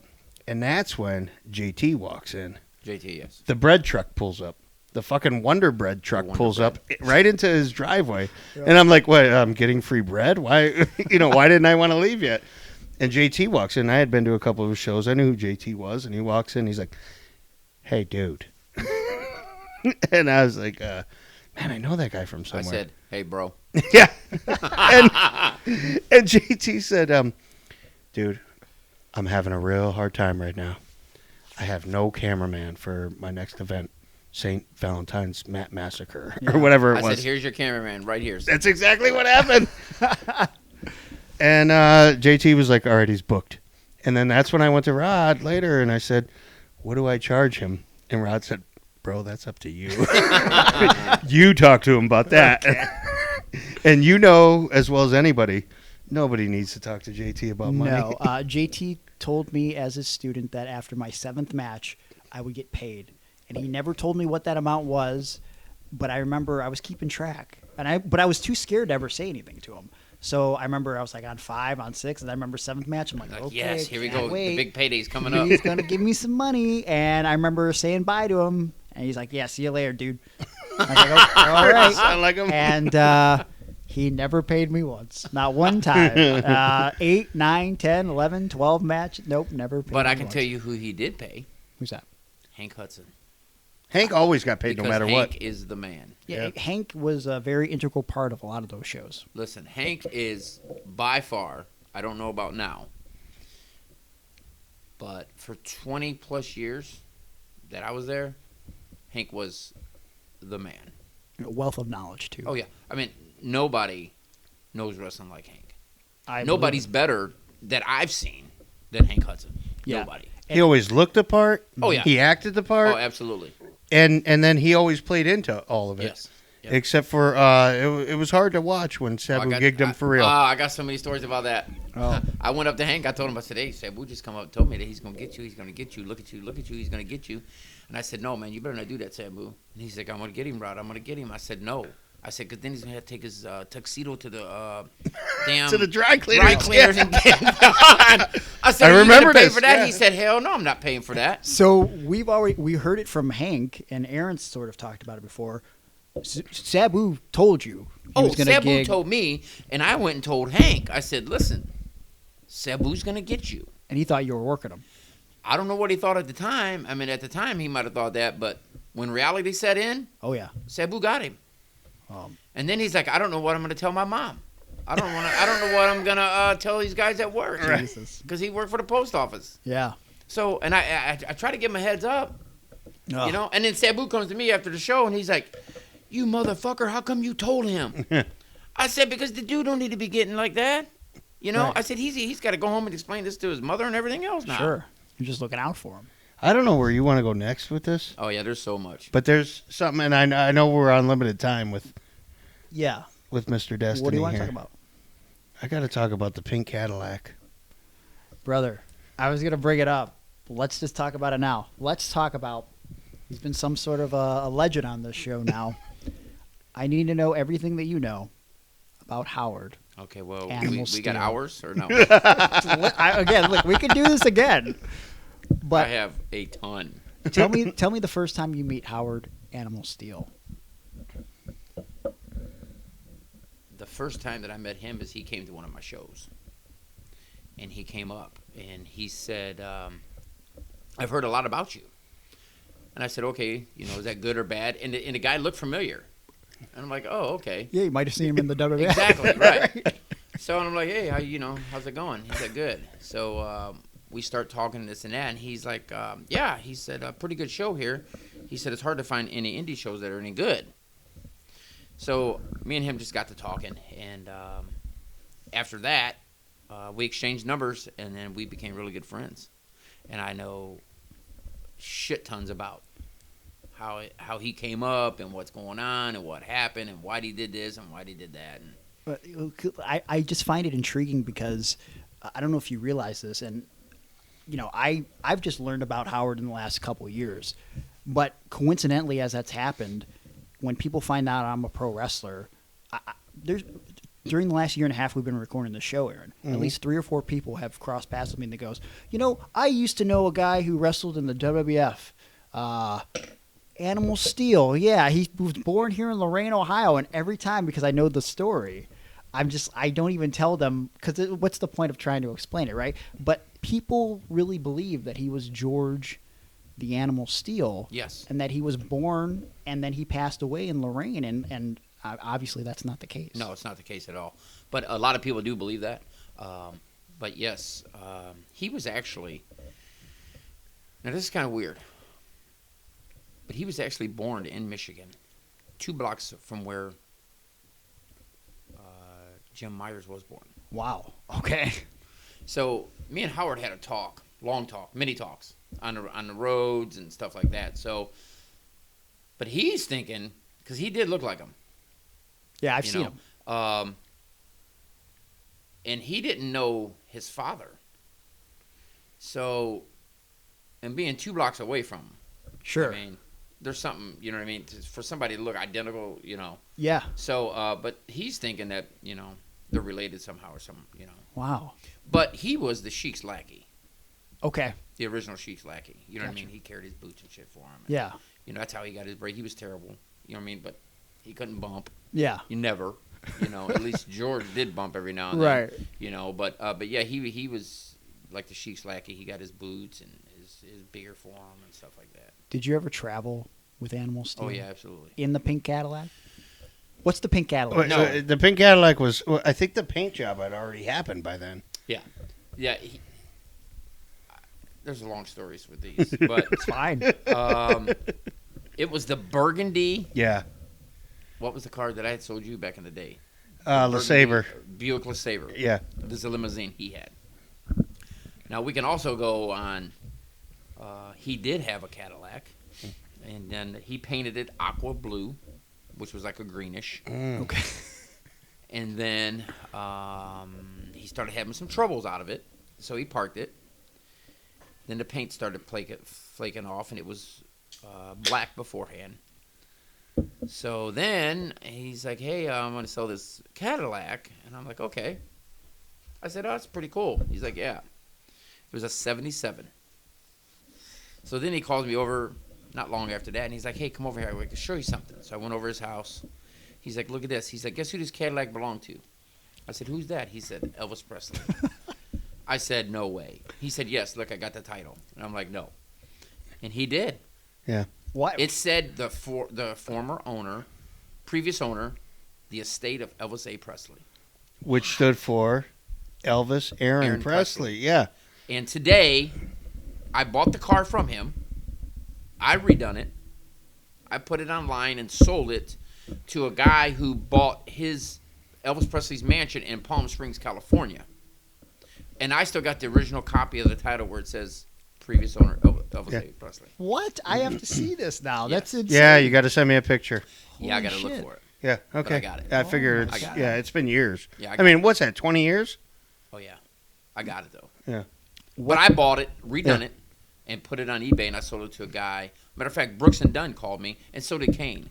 Kane called me. Kane's a huge Elvis fanatic also, and he's got limousines. Because he's from Tennessee. Yeah. Yeah, that all makes sense. Yeah, I talked to Glenn on the phone, and he was wanting, but we couldn't come together on a price.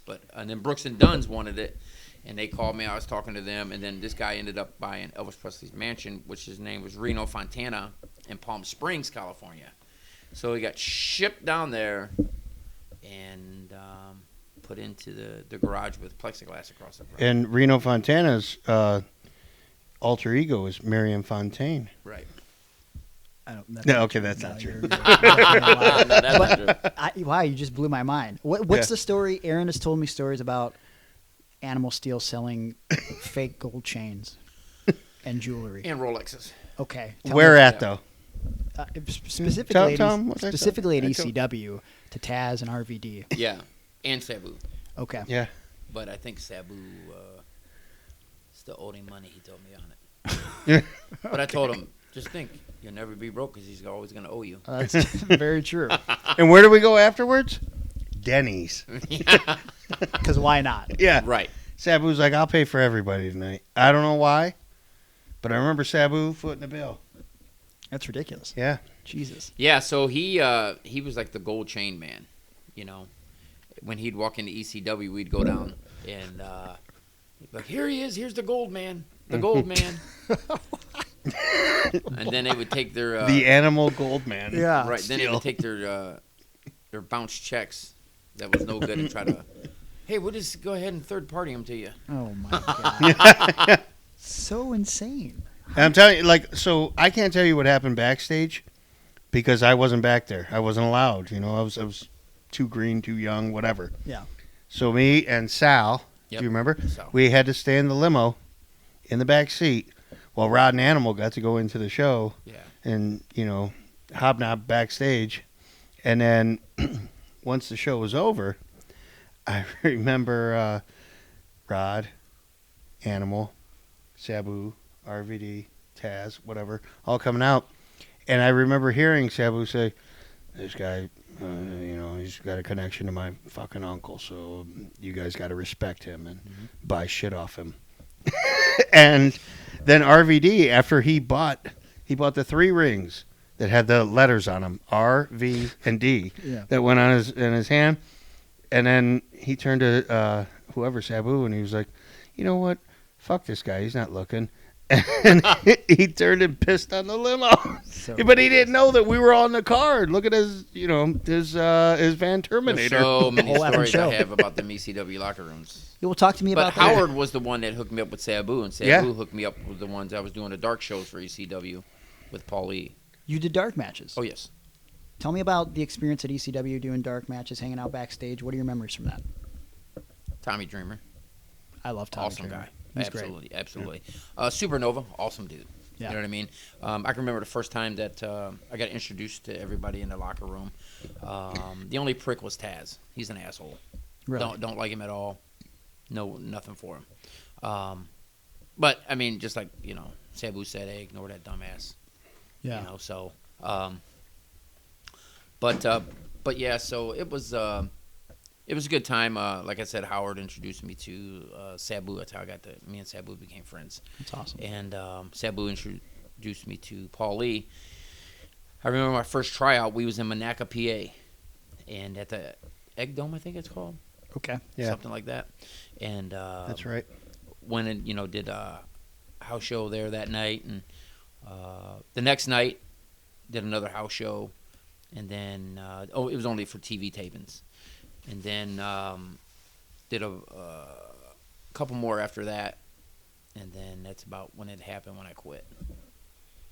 So we'll go back to that in a second. Yeah. But I've seen some of the highlights from some of your matches, and one that I wanted to know the backstory about particularly was you do this tag match where it's who was it again in the match? It's Rod. It's who's on the teams? Bobby Duncan. Bobby Duncan Jr. Oh, yeah. Teams with Rod along with Sabu, and then the FBI is on the opposite side. Gotcha. Which is Tracy, Tommy, and Guido. Yeah. Okay. So, But just so you know, Duncan wasn't even booked. No, correct. they just brought him along. Yeah, him and Pee Wee Moore, because Pee Wee Exactly, reffed, right? Right. And then they just showed up and then wanted money. I mean, and, Duncan comes to me and he's like, "Okay," he said, "I'm gonna work tonight for $200." I said, "Number one, you're not booked. You ain't getting paid." Right. I mean, because I was like a hard ass, but I ran it legit. Yeah. You know what I mean? If why am I gonna book you and let you come in, and then I didn't even advertise you? Yeah. Remember, So and then on the way to the hotel. Sorry, I'm just gonna tell it. On the way to the hotel, we was walking into the hotel, and Rod had said, "Yeah, we're gonna review our matches and such," and Bobby Duncombe said, "Well, you owe us a steak dinner, so take us to the Roadhouse or something like that." And Rod was like, "Yeah, we ain't doing that." And everybody had a good laugh out of it. Like just shut him down. yeah, it was just over after that. So we went in and watched a match, and we could barely breathe in that room. So Right. So here's my question. So in this match, at some point, from what Aaron tells me, Sabu is supposed to turn on you, but for some reason during the whole match, you're getting beat up by your own team. Well, yeah, I remember it like it was yesterday. Here's how it happened. Well, like I said, Bobby Duncan comes in, and then Pee Wee comes in, and they're like, "Hey, we're here," and I'm like, "Okay, that's fine. What are you guys onlookers tonight?" And then I said, "Because you're definitely not booked." Yeah. And then Sabu comes, "Oh, Rod, they're okay. Rod, they're okay. Come on, they're okay." And I'm like, "No, they're not okay. They're gonna work for free." I mean, and Bobby Duncan was like, "I'm not working for free." And I'm like, "Okay, well, how you expect me to pay you when I didn't advertise you? Right. I didn't book you." Well, we just brought him for long or just for the ride, and all you got to do is if you want to use him, you just go ahead and he got to buy my plane ticket back home. I said, "Well, I ain't gonna buy nothing." So, I ended up giving him $50, him and Pee Wee, and Pee Wee was the ref for our match because Sabu only liked Pee Wee to ref his matches. And Pee Wee drove the RV. Pee Wee drove the RV. Yeah. So, Pee Wee ended up coming up with the finish of the match. And Sabu's like, "Yeah, that sounds good." So what was supposed to happen was Sabu was supposed to turn on me early into the match. Okay. And then it was an ECW thing, all of them versus me. Gotcha. So then somebody else was supposed to do a run out and save. But so the match kept going on, and I think it was quite a long match. And I kept looking at Sabu like, hey, well, he's over there laughing and all kinds of stuff, and, they're all, like, geeked out. And so finally it did happen. They ended up turning on me, and Duncan hit me with the cowbell. Sabu ends up putting me through the table, busting my eardrum, 8 weeks of pain. Jesus. Oh, I forgot about that. Yeah, I didn't. Because he landed on you. Yes. Yeah, okay. His ass landed right on my ear. Yeah. Oh God. Yeah, it was a bad spot. Yeah. So and then they do some things on the outside, roll me in, and then that's when Tommy gave me the power driver and covered me for the pin. And then but it was okay. I mean, Duncan ended up buying his own plane ticket. Obviously. Exactly, not from UCW. Yeah. Gee, well, that's a good thing, right? I told him, I said, "You're like $250 short now because you got 50 here." So good. Another thing I wanted to learn more about is I guess it's your first night with the power bomb. Yes. No, it's not my first night. Well, okay. In front of a crowd, yes. But, yeah. But we had been working on it. Okay. In training sessions and such. So from your perspective, Rod, tell me about this promo and powerbomb incident with Aaron. Well, it's hard to explain, but when you get caught up into the moment of things, you want to take care of the person, evidently, and you want to do what's right. You know what I mean? But when the fans was hot and it was packed house, it was amped so up. packed. It was packed. It Yes. was, yeah. Yes, like, it was but we knew because we had done pre-sale we did a pre-sale, of crazy 500. amount. Yeah, it was That's a awesome. pre-sale. Then nobody does that. Right. So, I don't know if anybody today does but it. see, the thing is, I mean, to look back on it now, mine and Aaron's program was the best because we led so many avenues into it and then back out of it. And then we brought more guys in to take care of me that Aaron managed and vice versa. And then we ended up Aaron managing me. Then I turn on Aaron and I'm the heel and he's the face. Yeah. And when you're friends, you know, like there's that extra chemistry and you guys can lay it in a little bit more. Absolutely. Right. So like that's So to get back to it, the power bomb, it was actually pretty good. It got a huge pop. Huge pop. Yeah. Yeah. So I mean he took it great. Well, I never heard a pop like that before. And It was since. huge. Yeah. Yeah. I mean, like, out of anything, like, yeah, maybe I suffered a broken neck. Right. Was it worth it? To me, now when I look back on it, yes. Because I didn't die. Right, I think the best part is, like, Aaron claims it was only supposed to be one powerbomb, so then That's after it... That's what I said. In the heat of the moment, I mean, And something happens. but he grabbed me, and he was like, one more, and I went, okay. And then I because there's so much stuff that is old school compared to now. You know what I mean? When you're going to do a power bomb, you know, you grab them like this. Yep. You know, that lets them know, hey, kick up. Sure. You know, just like the handshakes. There's nothing like that anymore. You know what I mean? I don't believe so. Yeah. They still shake hands. It's just, But well, it was now the- with COVID. It's Well, no. We're talking about the wrestler handshake. Right. I think that's what Rod's Like referring to. like powdery. Like Oh, yeah. No, Yeah, I know like what the you're talking easy about. like Sunday morning. I feel like people sort of mock it now. It's very mocking with the handshake. yeah, it's totally different. Yeah, but it wasn't then. No. Rod told me, no, that's how if you knew shake a man's hand, like a real man handshake, you're good. they're gonna know you're a mark. Yeah. And he's like, and here I'm trying to put you over and tell you that I've been training you for 2 years. Yeah. And you've only been in the gym for 2 months. Right. You know. Well, see, but I think there's like people have gone back and forth since I've been in wrestling to where they think that I guess to describe it, the limp wrestler handshake or the loose handshake almost started as a rib. I mean, No, obviously that absolutely how, not. How was it? That's explained to how you deciphered who was a mark and green and who wasn't. Right. You know, because that was called respect. Sure. You know, you didn't. If you went up and gave somebody a handshake, hey, how you doing? Oh yeah, how long you been in the business? Oh, 6-7 years. Well, you know that was bullshit.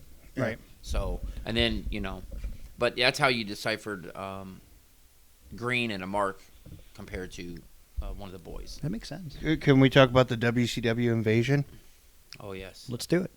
All right. Well, that, again, that was one of those things where I was just putting up flyers inside of a Nitro, I think, with bubblegum because they confiscated my tape. But Rod got in with Sabu. Yes. And then promptly thrown out. That's when Jericho was there. Jericho was there that Yeah. night, and he's running down the street, and Pee Wee and Sabu screaming for him and this and that, and he just takes off running. He's going down the street Why was he running down the street? because there was some fans that was after him. Oh, okay. All right. That's weird. Yeah, we was in Sabu's motorhome. Oh, The one with the tanning bed. I've heard. Right. Yes, I've heard about this motorhome. Did you ever use the tanning bed? No, absolutely. Well, Sabu was naked in it. Right. Oh, that's very Exactly. true. Yeah, you Right. did Who get- knows what was going on in that? Yes. Well, so you guys do the WCW invasion. What other highlights do we need to cover here? I feel like I feel like we covered a lot, and then there's probably more. But there's so much more. Rod, what was your inspiration for your entrance music? Well, there were several of them. Different gimmicks. Yeah. Different. I turned to Hank. I said, Hank, what's good? I got your rod. I got your rod. I got your rod. So Hank came up with like 2 or 3 of them, Yeah. and then me and Aaron came up with a couple.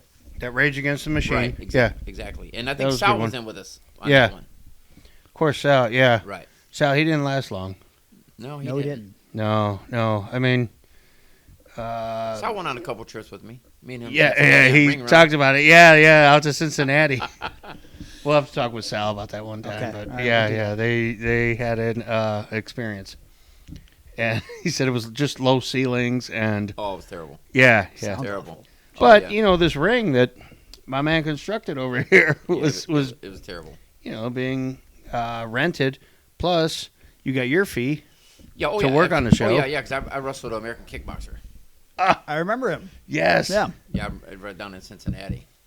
And took this old beat-up van down there. Old Brownie. It made it. Yeah. I mean, this thing was loaded. I had a whole complete ring with a cage. Wow. The cage was on top and the ring was inside. Oh my god! What? In a van. And I think it was just them two. It was just us. That's yeah. all we could fit. That's 'Cause insane. Look, we had all of the mats, the wood, everything between me and someone. We're like, hey, what's Oh. up, man?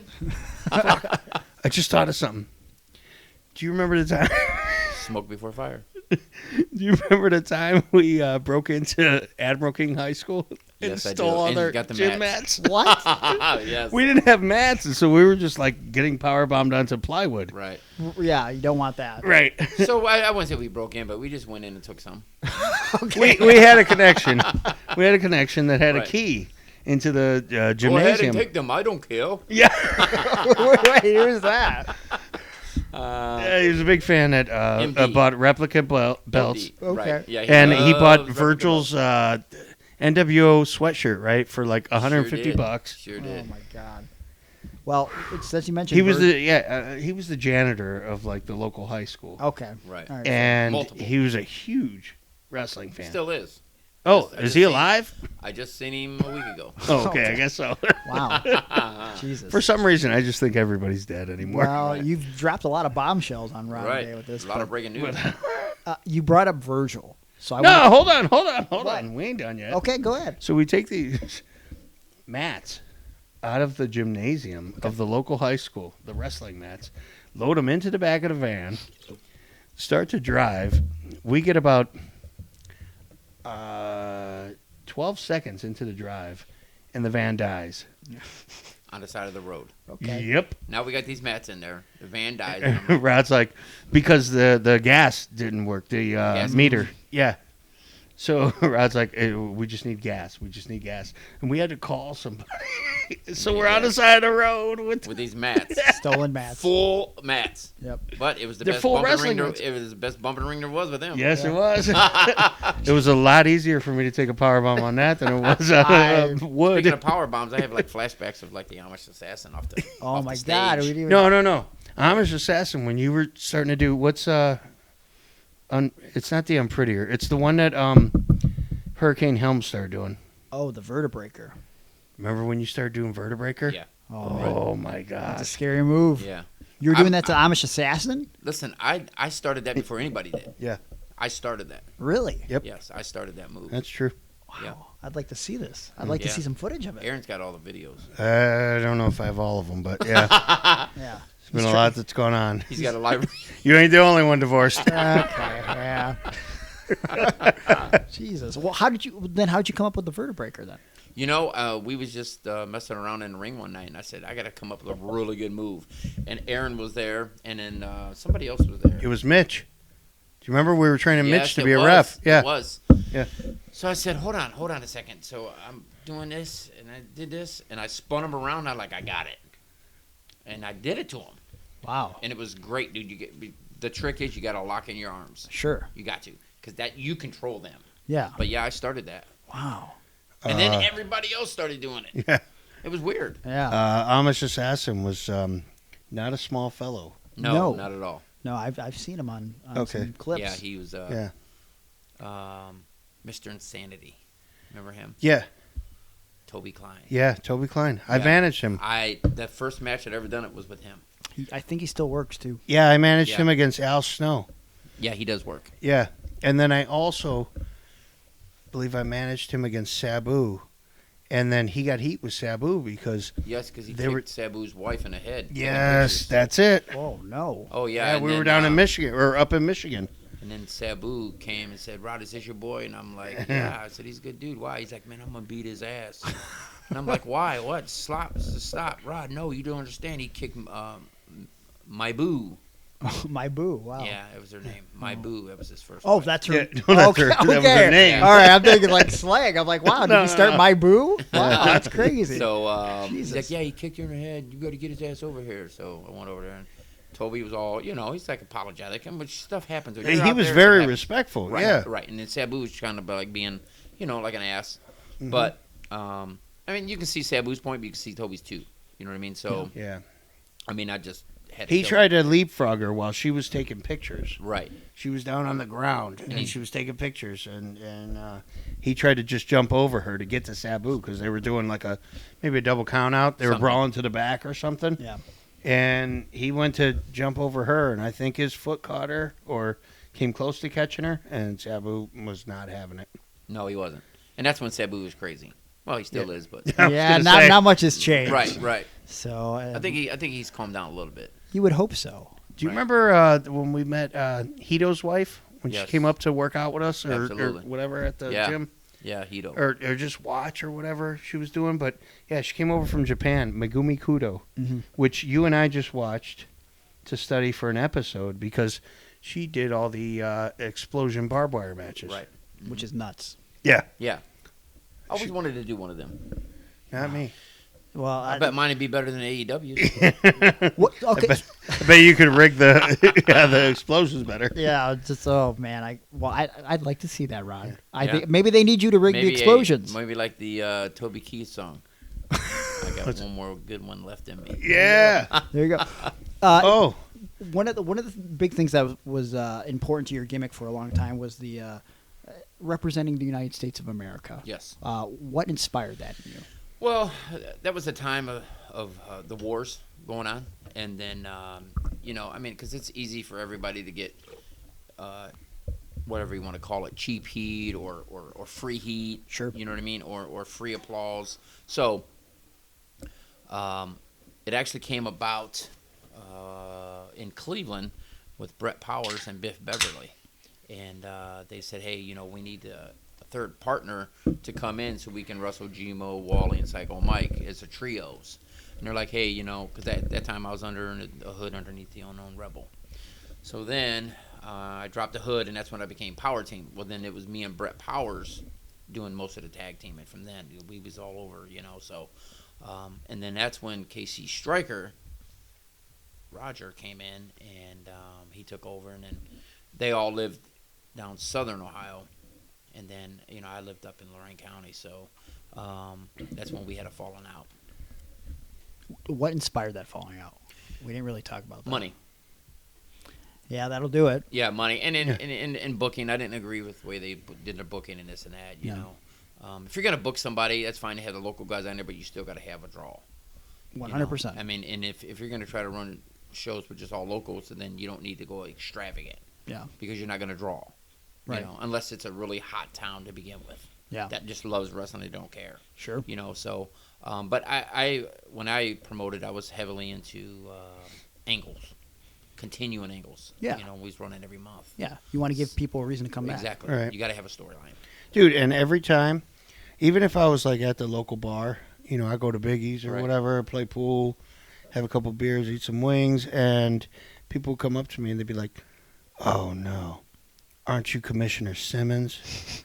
And I'd be like, what? And then they would go, I want to fight you right now because you hit Rod Destiny with a chair last month. I mean, it was real, though. Yes, that's true. People thought it was real. Yeah. Right. I remember talking to Balls Mahoney about it in a locker room one day, and Balls was like, dude, at this point, just tell him it's fake. Like, why do you want to get into a fight, a real fight? He said because they're going to come behind you when you're not looking at them and whap you. Yeah. That's true. But see, back in the day, that's when wrestling was wrestling. It'll never be able to duplicate again, ever, ever, ever. No. When social media started coming out, that's when the downfall of wrestling happened. Yeah. Because it was just, you couldn't do surprises. You couldn't do, your promos. You couldn't do these vignettes. You know what I mean? So, he's coming. Yeah. Who is it? Well, now he's got to punch in his name, and it brings up every gimmick he's ever done in his life. And everybody's got to go on social media and be like, we had such a good match together. Right. I hate that. F you. Right. Why are you saying that? Yeah. Let's hate each other for a while. Right, and that's true. Yeah. There is no more. One I really we don't never like. went around and we're like, well, me and Rod, we're good friends outside of wrestling. Right. You know what? I don't agree with. I'm not gonna say I don't like him, but I don't agree with Drew McIntyre at all. Because he's the one that exploits all of it. Yeah. All of it on his Twitter and on Facebook. I mean, all of it. So, but and really, it's a slap in the face because look at the guys who pioneered it for us and then to now. Yeah. You know what I mean? All that hard work. Look at the Sheik. The Sheik lived his gimmick, just like Sabu. Yeah. Right. Sabu lives his gimmick until recently. But, I mean, he's still there. Nobody will never have more passion than Sabu. But the Sheik lived his gimmick. Yeah.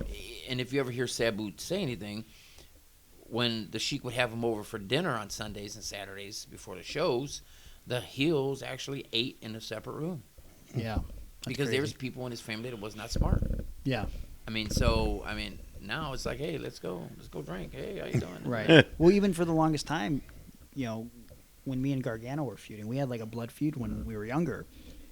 We didn't tell people for years that we were friends or that we lived together. So now today, or that Wally was your guy's stepdad. Right. Yeah, Johnny's stepdad. So it was just. You had to get Johnny's stepdad in there. Yeah. Oh man, now we're connected. Heel turn for Rod, baby. Oh my God! Out of nowhere. Hey, you know what though? With Sabu, there was a time we were booked together, in, I would say 2007, 8, 9, something like that, and he and I talked to each other, and I said, hey, do you remember coming to the Eagles Nest? And he was like, Rod? And I said, yeah. And he said, yeah. And I said, do you want to talk privately? Because I knew he doesn't ever break kayfabe. So he said, yeah, let's go out to the car. So I said, okay, which car is yours? And he said, well, I don't drive anymore. We got to go to yours. So we went out to my car. And, he wasn't going to break kayfabe. So we go and we sit in the car, and he said, hey, man, what do you remember about that? And I said, I remember Animal Steele. And he said, yeah, do you know that motherfucker actually thought he was the real George the Animal Steele? He said, I can't say this in front of anybody else, but now that I know you and Rod and everything, he said, yeah, definitely. I could tell you that this has annoyed me for years. Yeah, he's dead now. There was many times that he would just be like laughing behind his back. You know what I mean? I can't believe this guy. Look at him. Because he had to respect him when his uncle was living, Yeah. So, but yeah, so it was, there's many stories about that. Wow. I got many road stories. Oh, man. I got many stories. One from your home, I remember one time. I can't tell on the air, but, Animal, and I walked in, and you were like, Animal didn't realize he was on the phone. Right. He was leaving me a message. Yep. And it was real weird on an answering machine. Oh. That's how far we go back. How are you going to do this right now? How are you going to? You can't tell this story? No, it could incriminate him. Right. Oh my God! Oh, that's really bad. I'm sorry. That's really bad. There's many road stories I have with animals. Oh God, I can only imagine. I can remember one in Lakewood, and we was at the Lakewood High School, I believe it was, and they announced him as George the Animal Steele. Of course. Come on out. Yeah. And he walks out, and everybody was going crazy for him. Mm-hmm. And then I'm sitting at the table, and his wife was selling his girlfriend or whatever she was to him, was selling his shirts. Was it Elizabeth? Yeah, right. He used to say that, though. Right. And then somebody said, well, how come it just says Animal Steele and it doesn't say George the Animal Steele? And he acted like he couldn't talk. Right. And then Fine. Right. So, but yeah, there's many stories of that. Oh God! I mean, we've said it a bunch of times already, but I mean, we're going to need a part 2 at some point. But let me tell you this though, like to defend Animal, because we both like him. Oh yeah. Rod and I. Yeah. He was very good to us. Yeah. Listen, we joke about the guy sometimes, but yeah. But I'm sure he'd buy dinner. He had money. He'd buy us dinner all the time. Oh, yeah, anytime we went out on the road. Oh yeah, absolutely. Sold all that fake jewelry. That's how I got that money. That's right, with those bounce checks. But he was very generous. Yeah. Hooked us up, and then he was just good to us because he would get Sabu at the discount rate. People would 100%. never get Sabu at the rate that you got him. Listen, I got. Well, we don't want to talk about. I'll come clean. Okay. Okay. Here we go. Breaking news. This is breaking news. Okay. Okay. All right. Back in 1997, 96, 95, Sabu was making it was like $1,500 a match. Okay. And up. And I was getting it for $200. Holy shit. That's a deal. Yeah. That's a good deal. That's a steal. You know what I mean? Every time I booked him. And a couple times he just came in. Wow. Yeah, because we became really good friends. And Well, there was a point I remember one time we were running a show. I can't remember when it was, but it was, sometime in the winter or something, and he said, I happen to be passing through on my way up to Michigan. You guys need me? Yeah. And he would just stop up. Yes, That's yes. awesome. Yeah. But we became really good friends. But another thing is, man, I have so many Sabu stories too. About his dog getting loose and he's flipping out. And yes, I had to watch his dog in the crowd. Yeah, and, I had to step on the chain of the dog. For me, go get Rod. Now he's in the locker room with the door open. His dog runs out. His dog runs out into the crowd, and he's like, "That's his kid." Do you remember where his dog was before it ran out? It was in his duffel bag. Oh yeah, I don't recall that. Yeah, That's But so yeah, weird. so he was really, really concerned about this dog, Uh-huh. and he's screaming, "Rod!" And somebody came and got me. I was at the door, I believe it was, and they're like, "Oh, Sabu's screaming!" I'm like, "What?" I'm like, "Okay, here we go. He's nuts. I already know this. Who's he flipping out on now?" So I go back there. He's like, "Rod, give me my dog." I'm like, "What are you talking about?" The dog got out. So I had to go out there, look for his dog. They caught the dog, gave it back to him, and it was like his baby. He got it and started caressing it. Oh my gosh, I thought you was gonna get hurt. And I'm like, God. he came to me and he said, after that, he said, I need you to do the most important job you'll ever do in wrestling tonight. watch my dog. That's it. The softer And I had side of Sabu. Oh yeah, that is the song. Well, no, because they were doing a big brawl, and there was big schmaz. Yeah. So they wanted everybody to run in.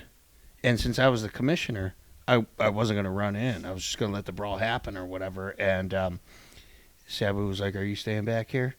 And I said, yeah. And he said, let me talk to Rod and see if you're trustable. Yeah. Rod said, yeah, you can trust this guy. Yeah. He said, okay. And so, he trusted me with the dog. And I sat there and held him on the leash. But I was scared shitless.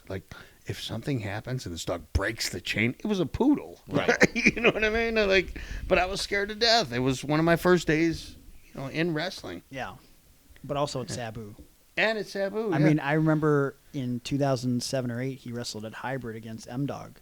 Yeah, that's when I told you he and I had a conversation in the car. Okay, well, that's also the same show where, again, M-Dog always wanted to wrestle Sabu. Mm-hmm. But as he's calling the match with Sabu, Sabu is carving a shank Mm-hmm. and putting it in his boot. Yep. And I remember Matt walking up to me and going, dude, I'm freaking out right now. I'm watching do him I carve need a to be worried shank. about this? Yeah. I think he's going to shank me because Yeah. M-Dog is a scaredy cat. Yeah. But also, I mean, I would be legitimately afraid Yeah. if I was wrestling Sabu and I'm just watching him carve a shank. Yeah, put it all in them his boot. abs, they ain't going to help if you got a Nope. shank going. That's through right. them. Nope. Go right through them. Very scary situation. But Rod, talk to me about, because again, we're gonna have to do this again sometime. But I want to know about the end of your career.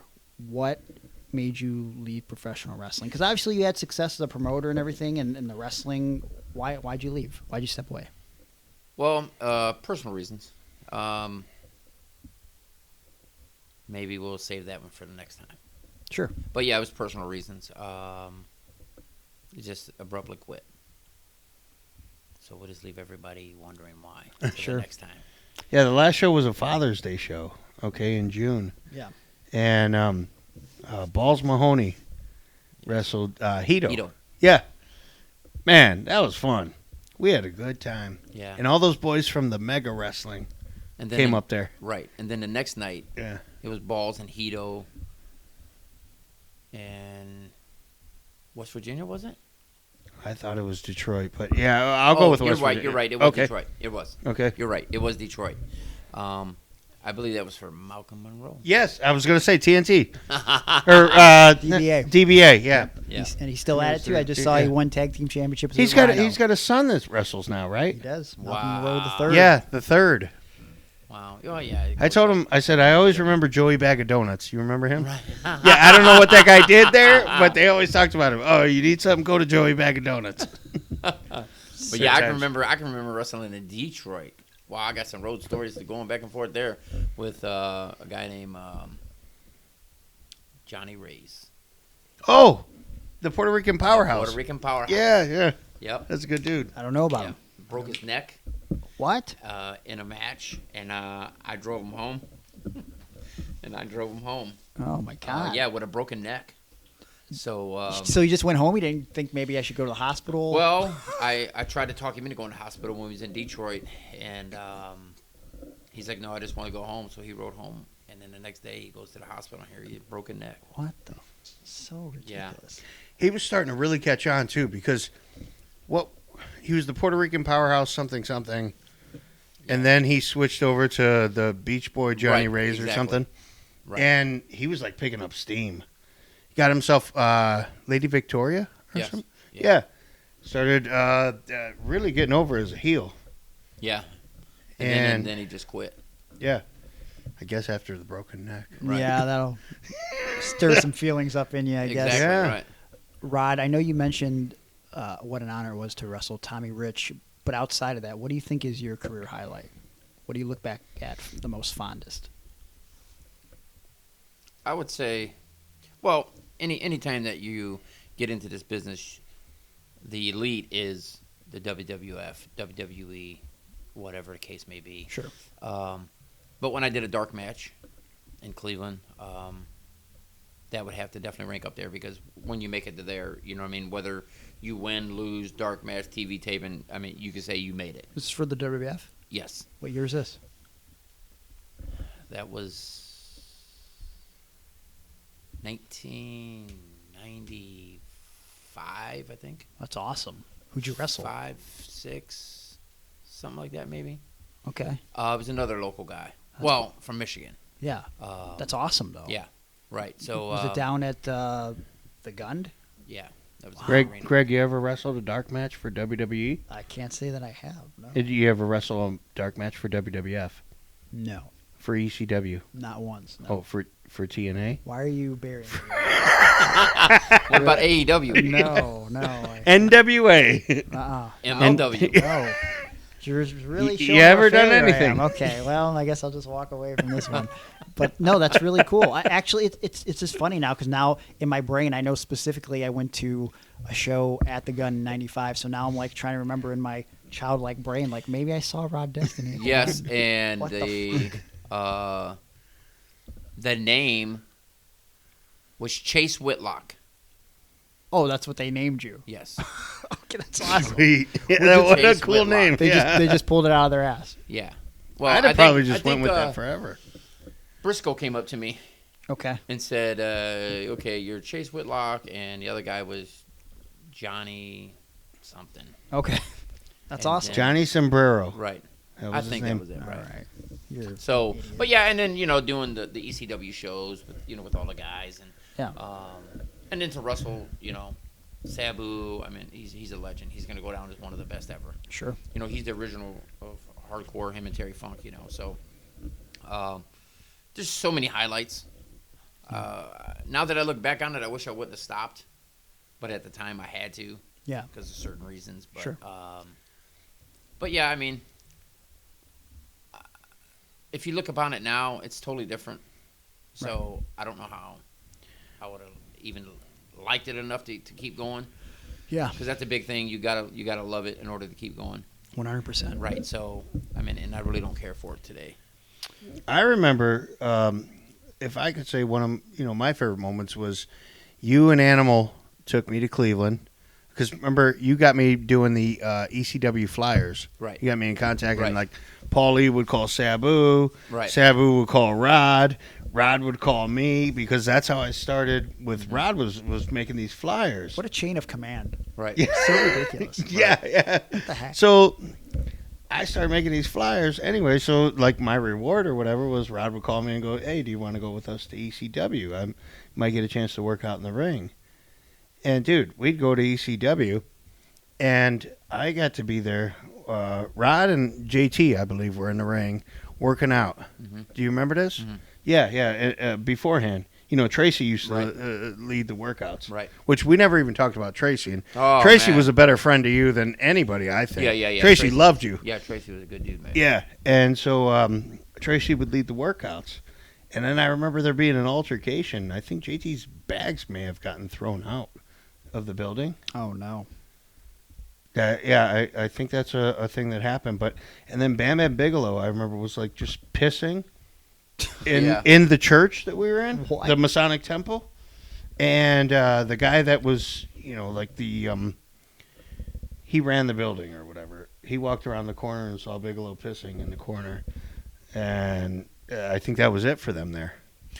Yeah, that was over in That was in downtown Cleveland. Yep. The Masonic Temple. That's the it. parking lot was out onto the side of the building. Yeah. And they were all outside getting high and stuff like that. And you know how ECW was. Sounds like ECW. And you know what? I mean, it's sad because I think they could have been the direct competition to Vince. 100%. You know, They're on the verge of it.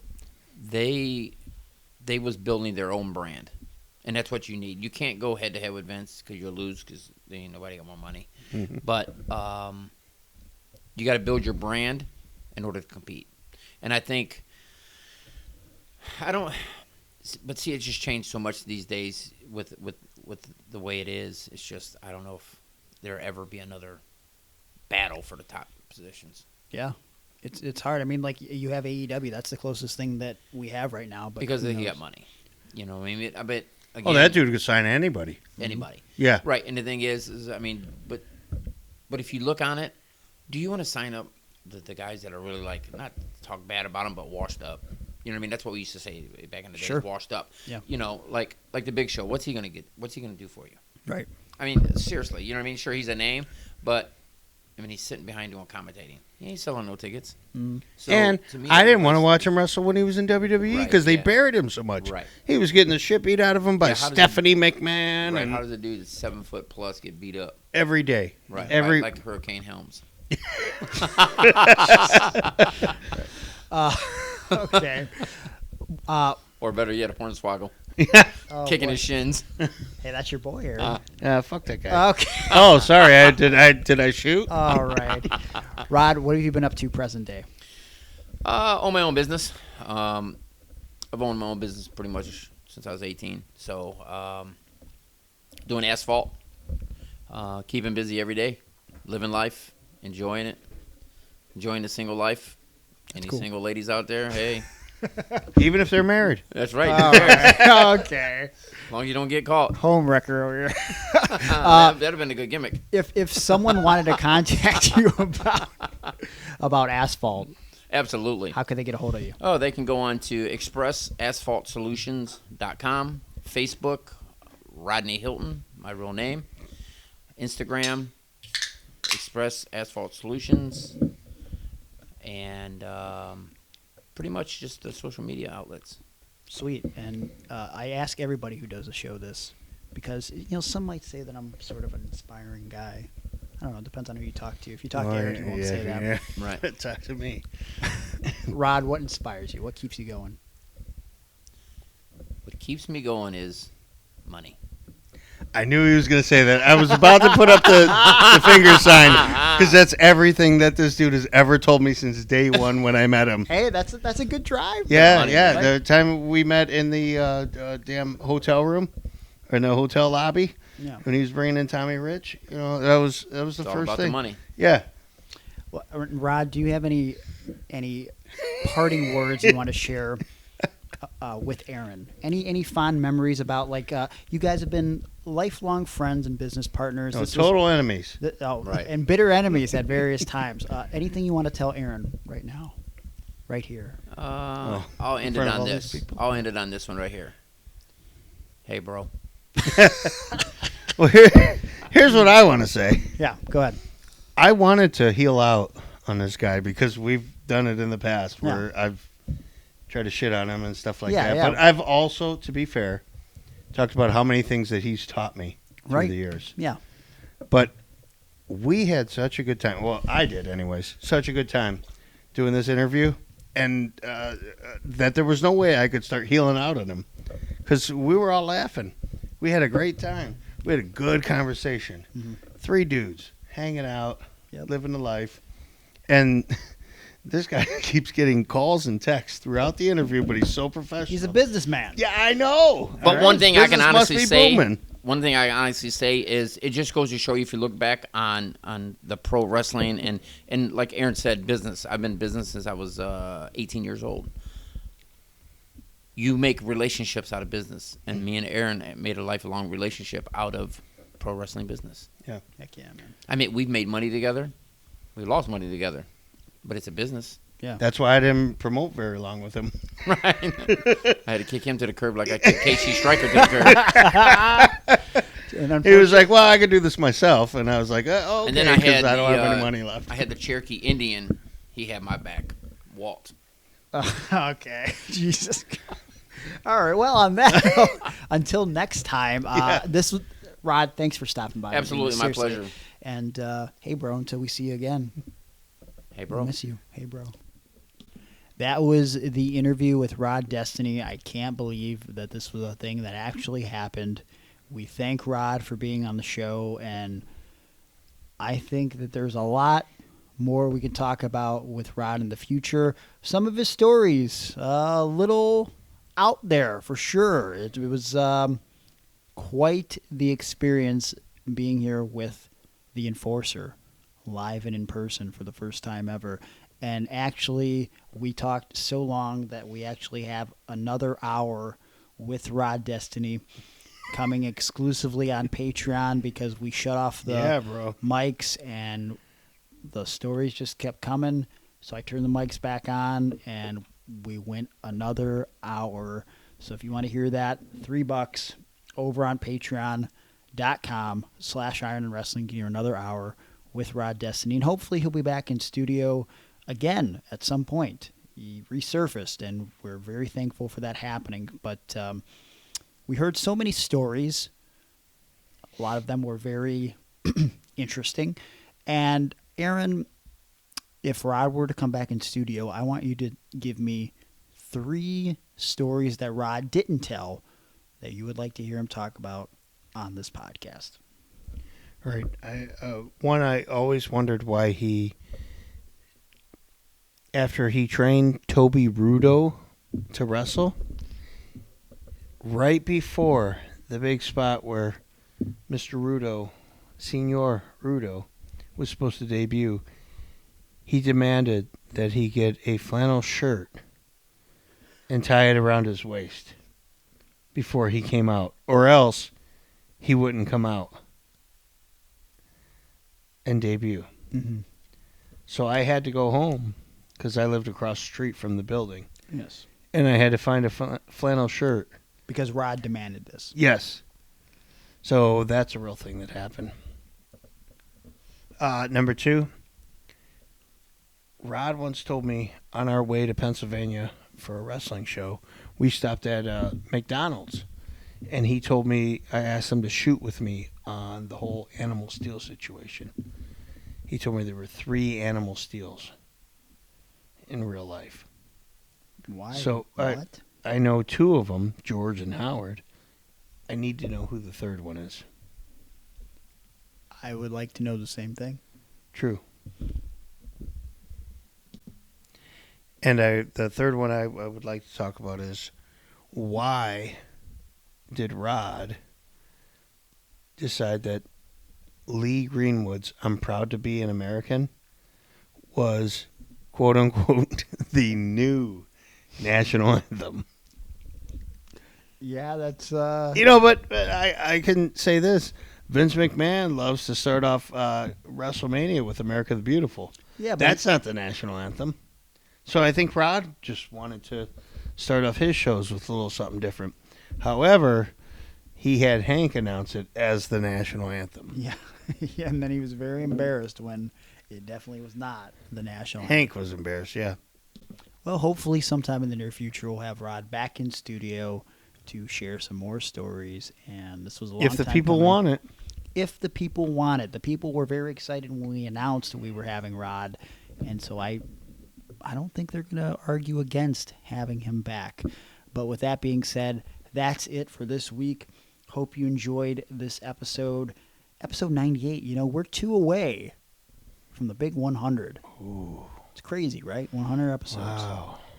Ridiculous. What's 100? A decade? No, that's 10. A century. Yeah. Yeah. We're at the century mark. Except for this has been like a year and a half. I know, but it's 100. Yeah, 100 episodes. Which is much different than a century.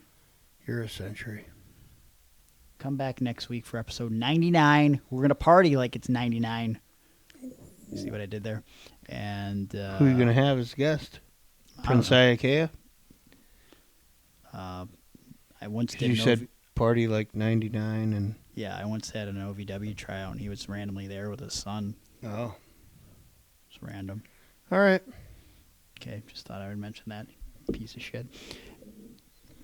My social media that you can follow me on would be at Gregory Iron. My Instagram would be Gregory_Iron. You can find me on Facebook as well. How about you follow the social media of the podcast at Iron on Wrestling? We post pictures, videos, unique content there all the time. Make sure you check out the Patreon as well, patreon.com/IronOnWrestling. Give us 5 stars on iTunes. Creates visibility for the podcast. Leave a comment about the podcast and how much you enjoy it. We appreciate that very much. You can contact me directly to book me for motivational speaking engagements, professional wrestling shows, seminars, anything. Hit me up via email, Gregory_Iron@yahoo.com, or contact me via DM on social media. Find me on Pro Wrestling Tees at prowrestlingtees.com/GregoryIron. And I'm on Cameo as well. I can give you a birthday shout out, maybe congratulations. I could diss someone for you. I will not do anything sexual for you on Cameo. So don't even bother, because that's weird. And Aaron, what would you like to plug? I'd like to plug my appearance coming up on Friday. I will be at Aldi's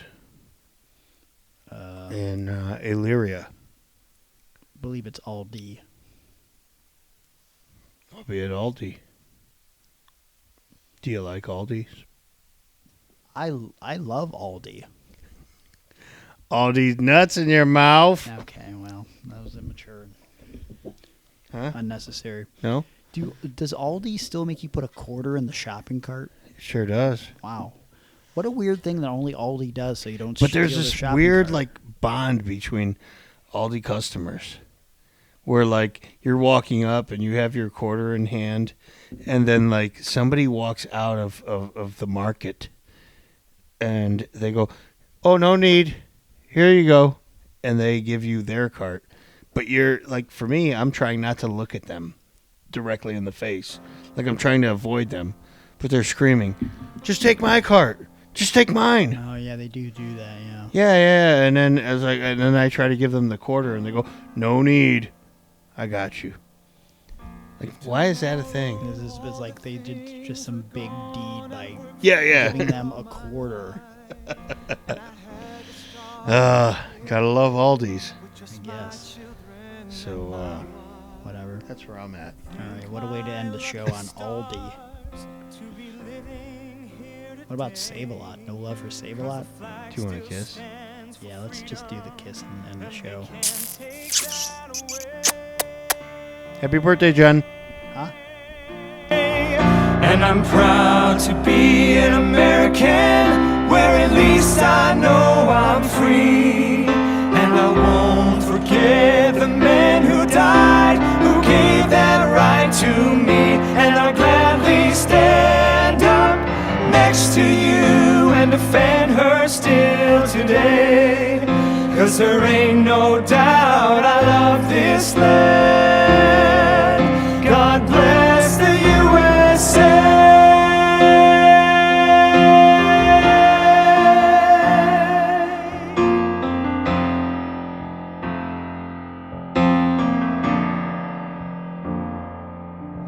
From the lakes of Minnesota to the hills of Tennessee, across the plains of Texas, from sea to shining sea, from Detroit down to Houston and New York to LA, well, there's pride in every American heart, and it's time we stand and say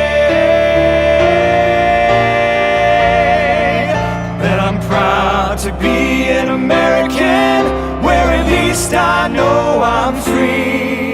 And I won't forget the men who died, who gave that right to me. And I'll gladly stand up next to you and defend her still today.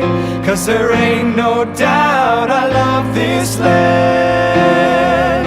God bless the USA.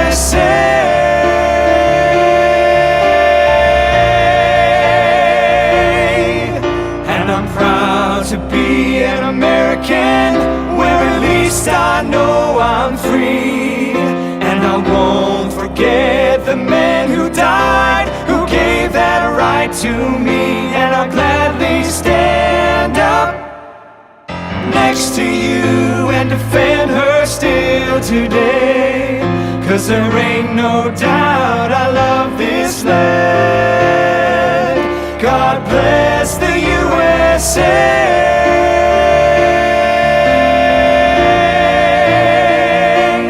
God bless the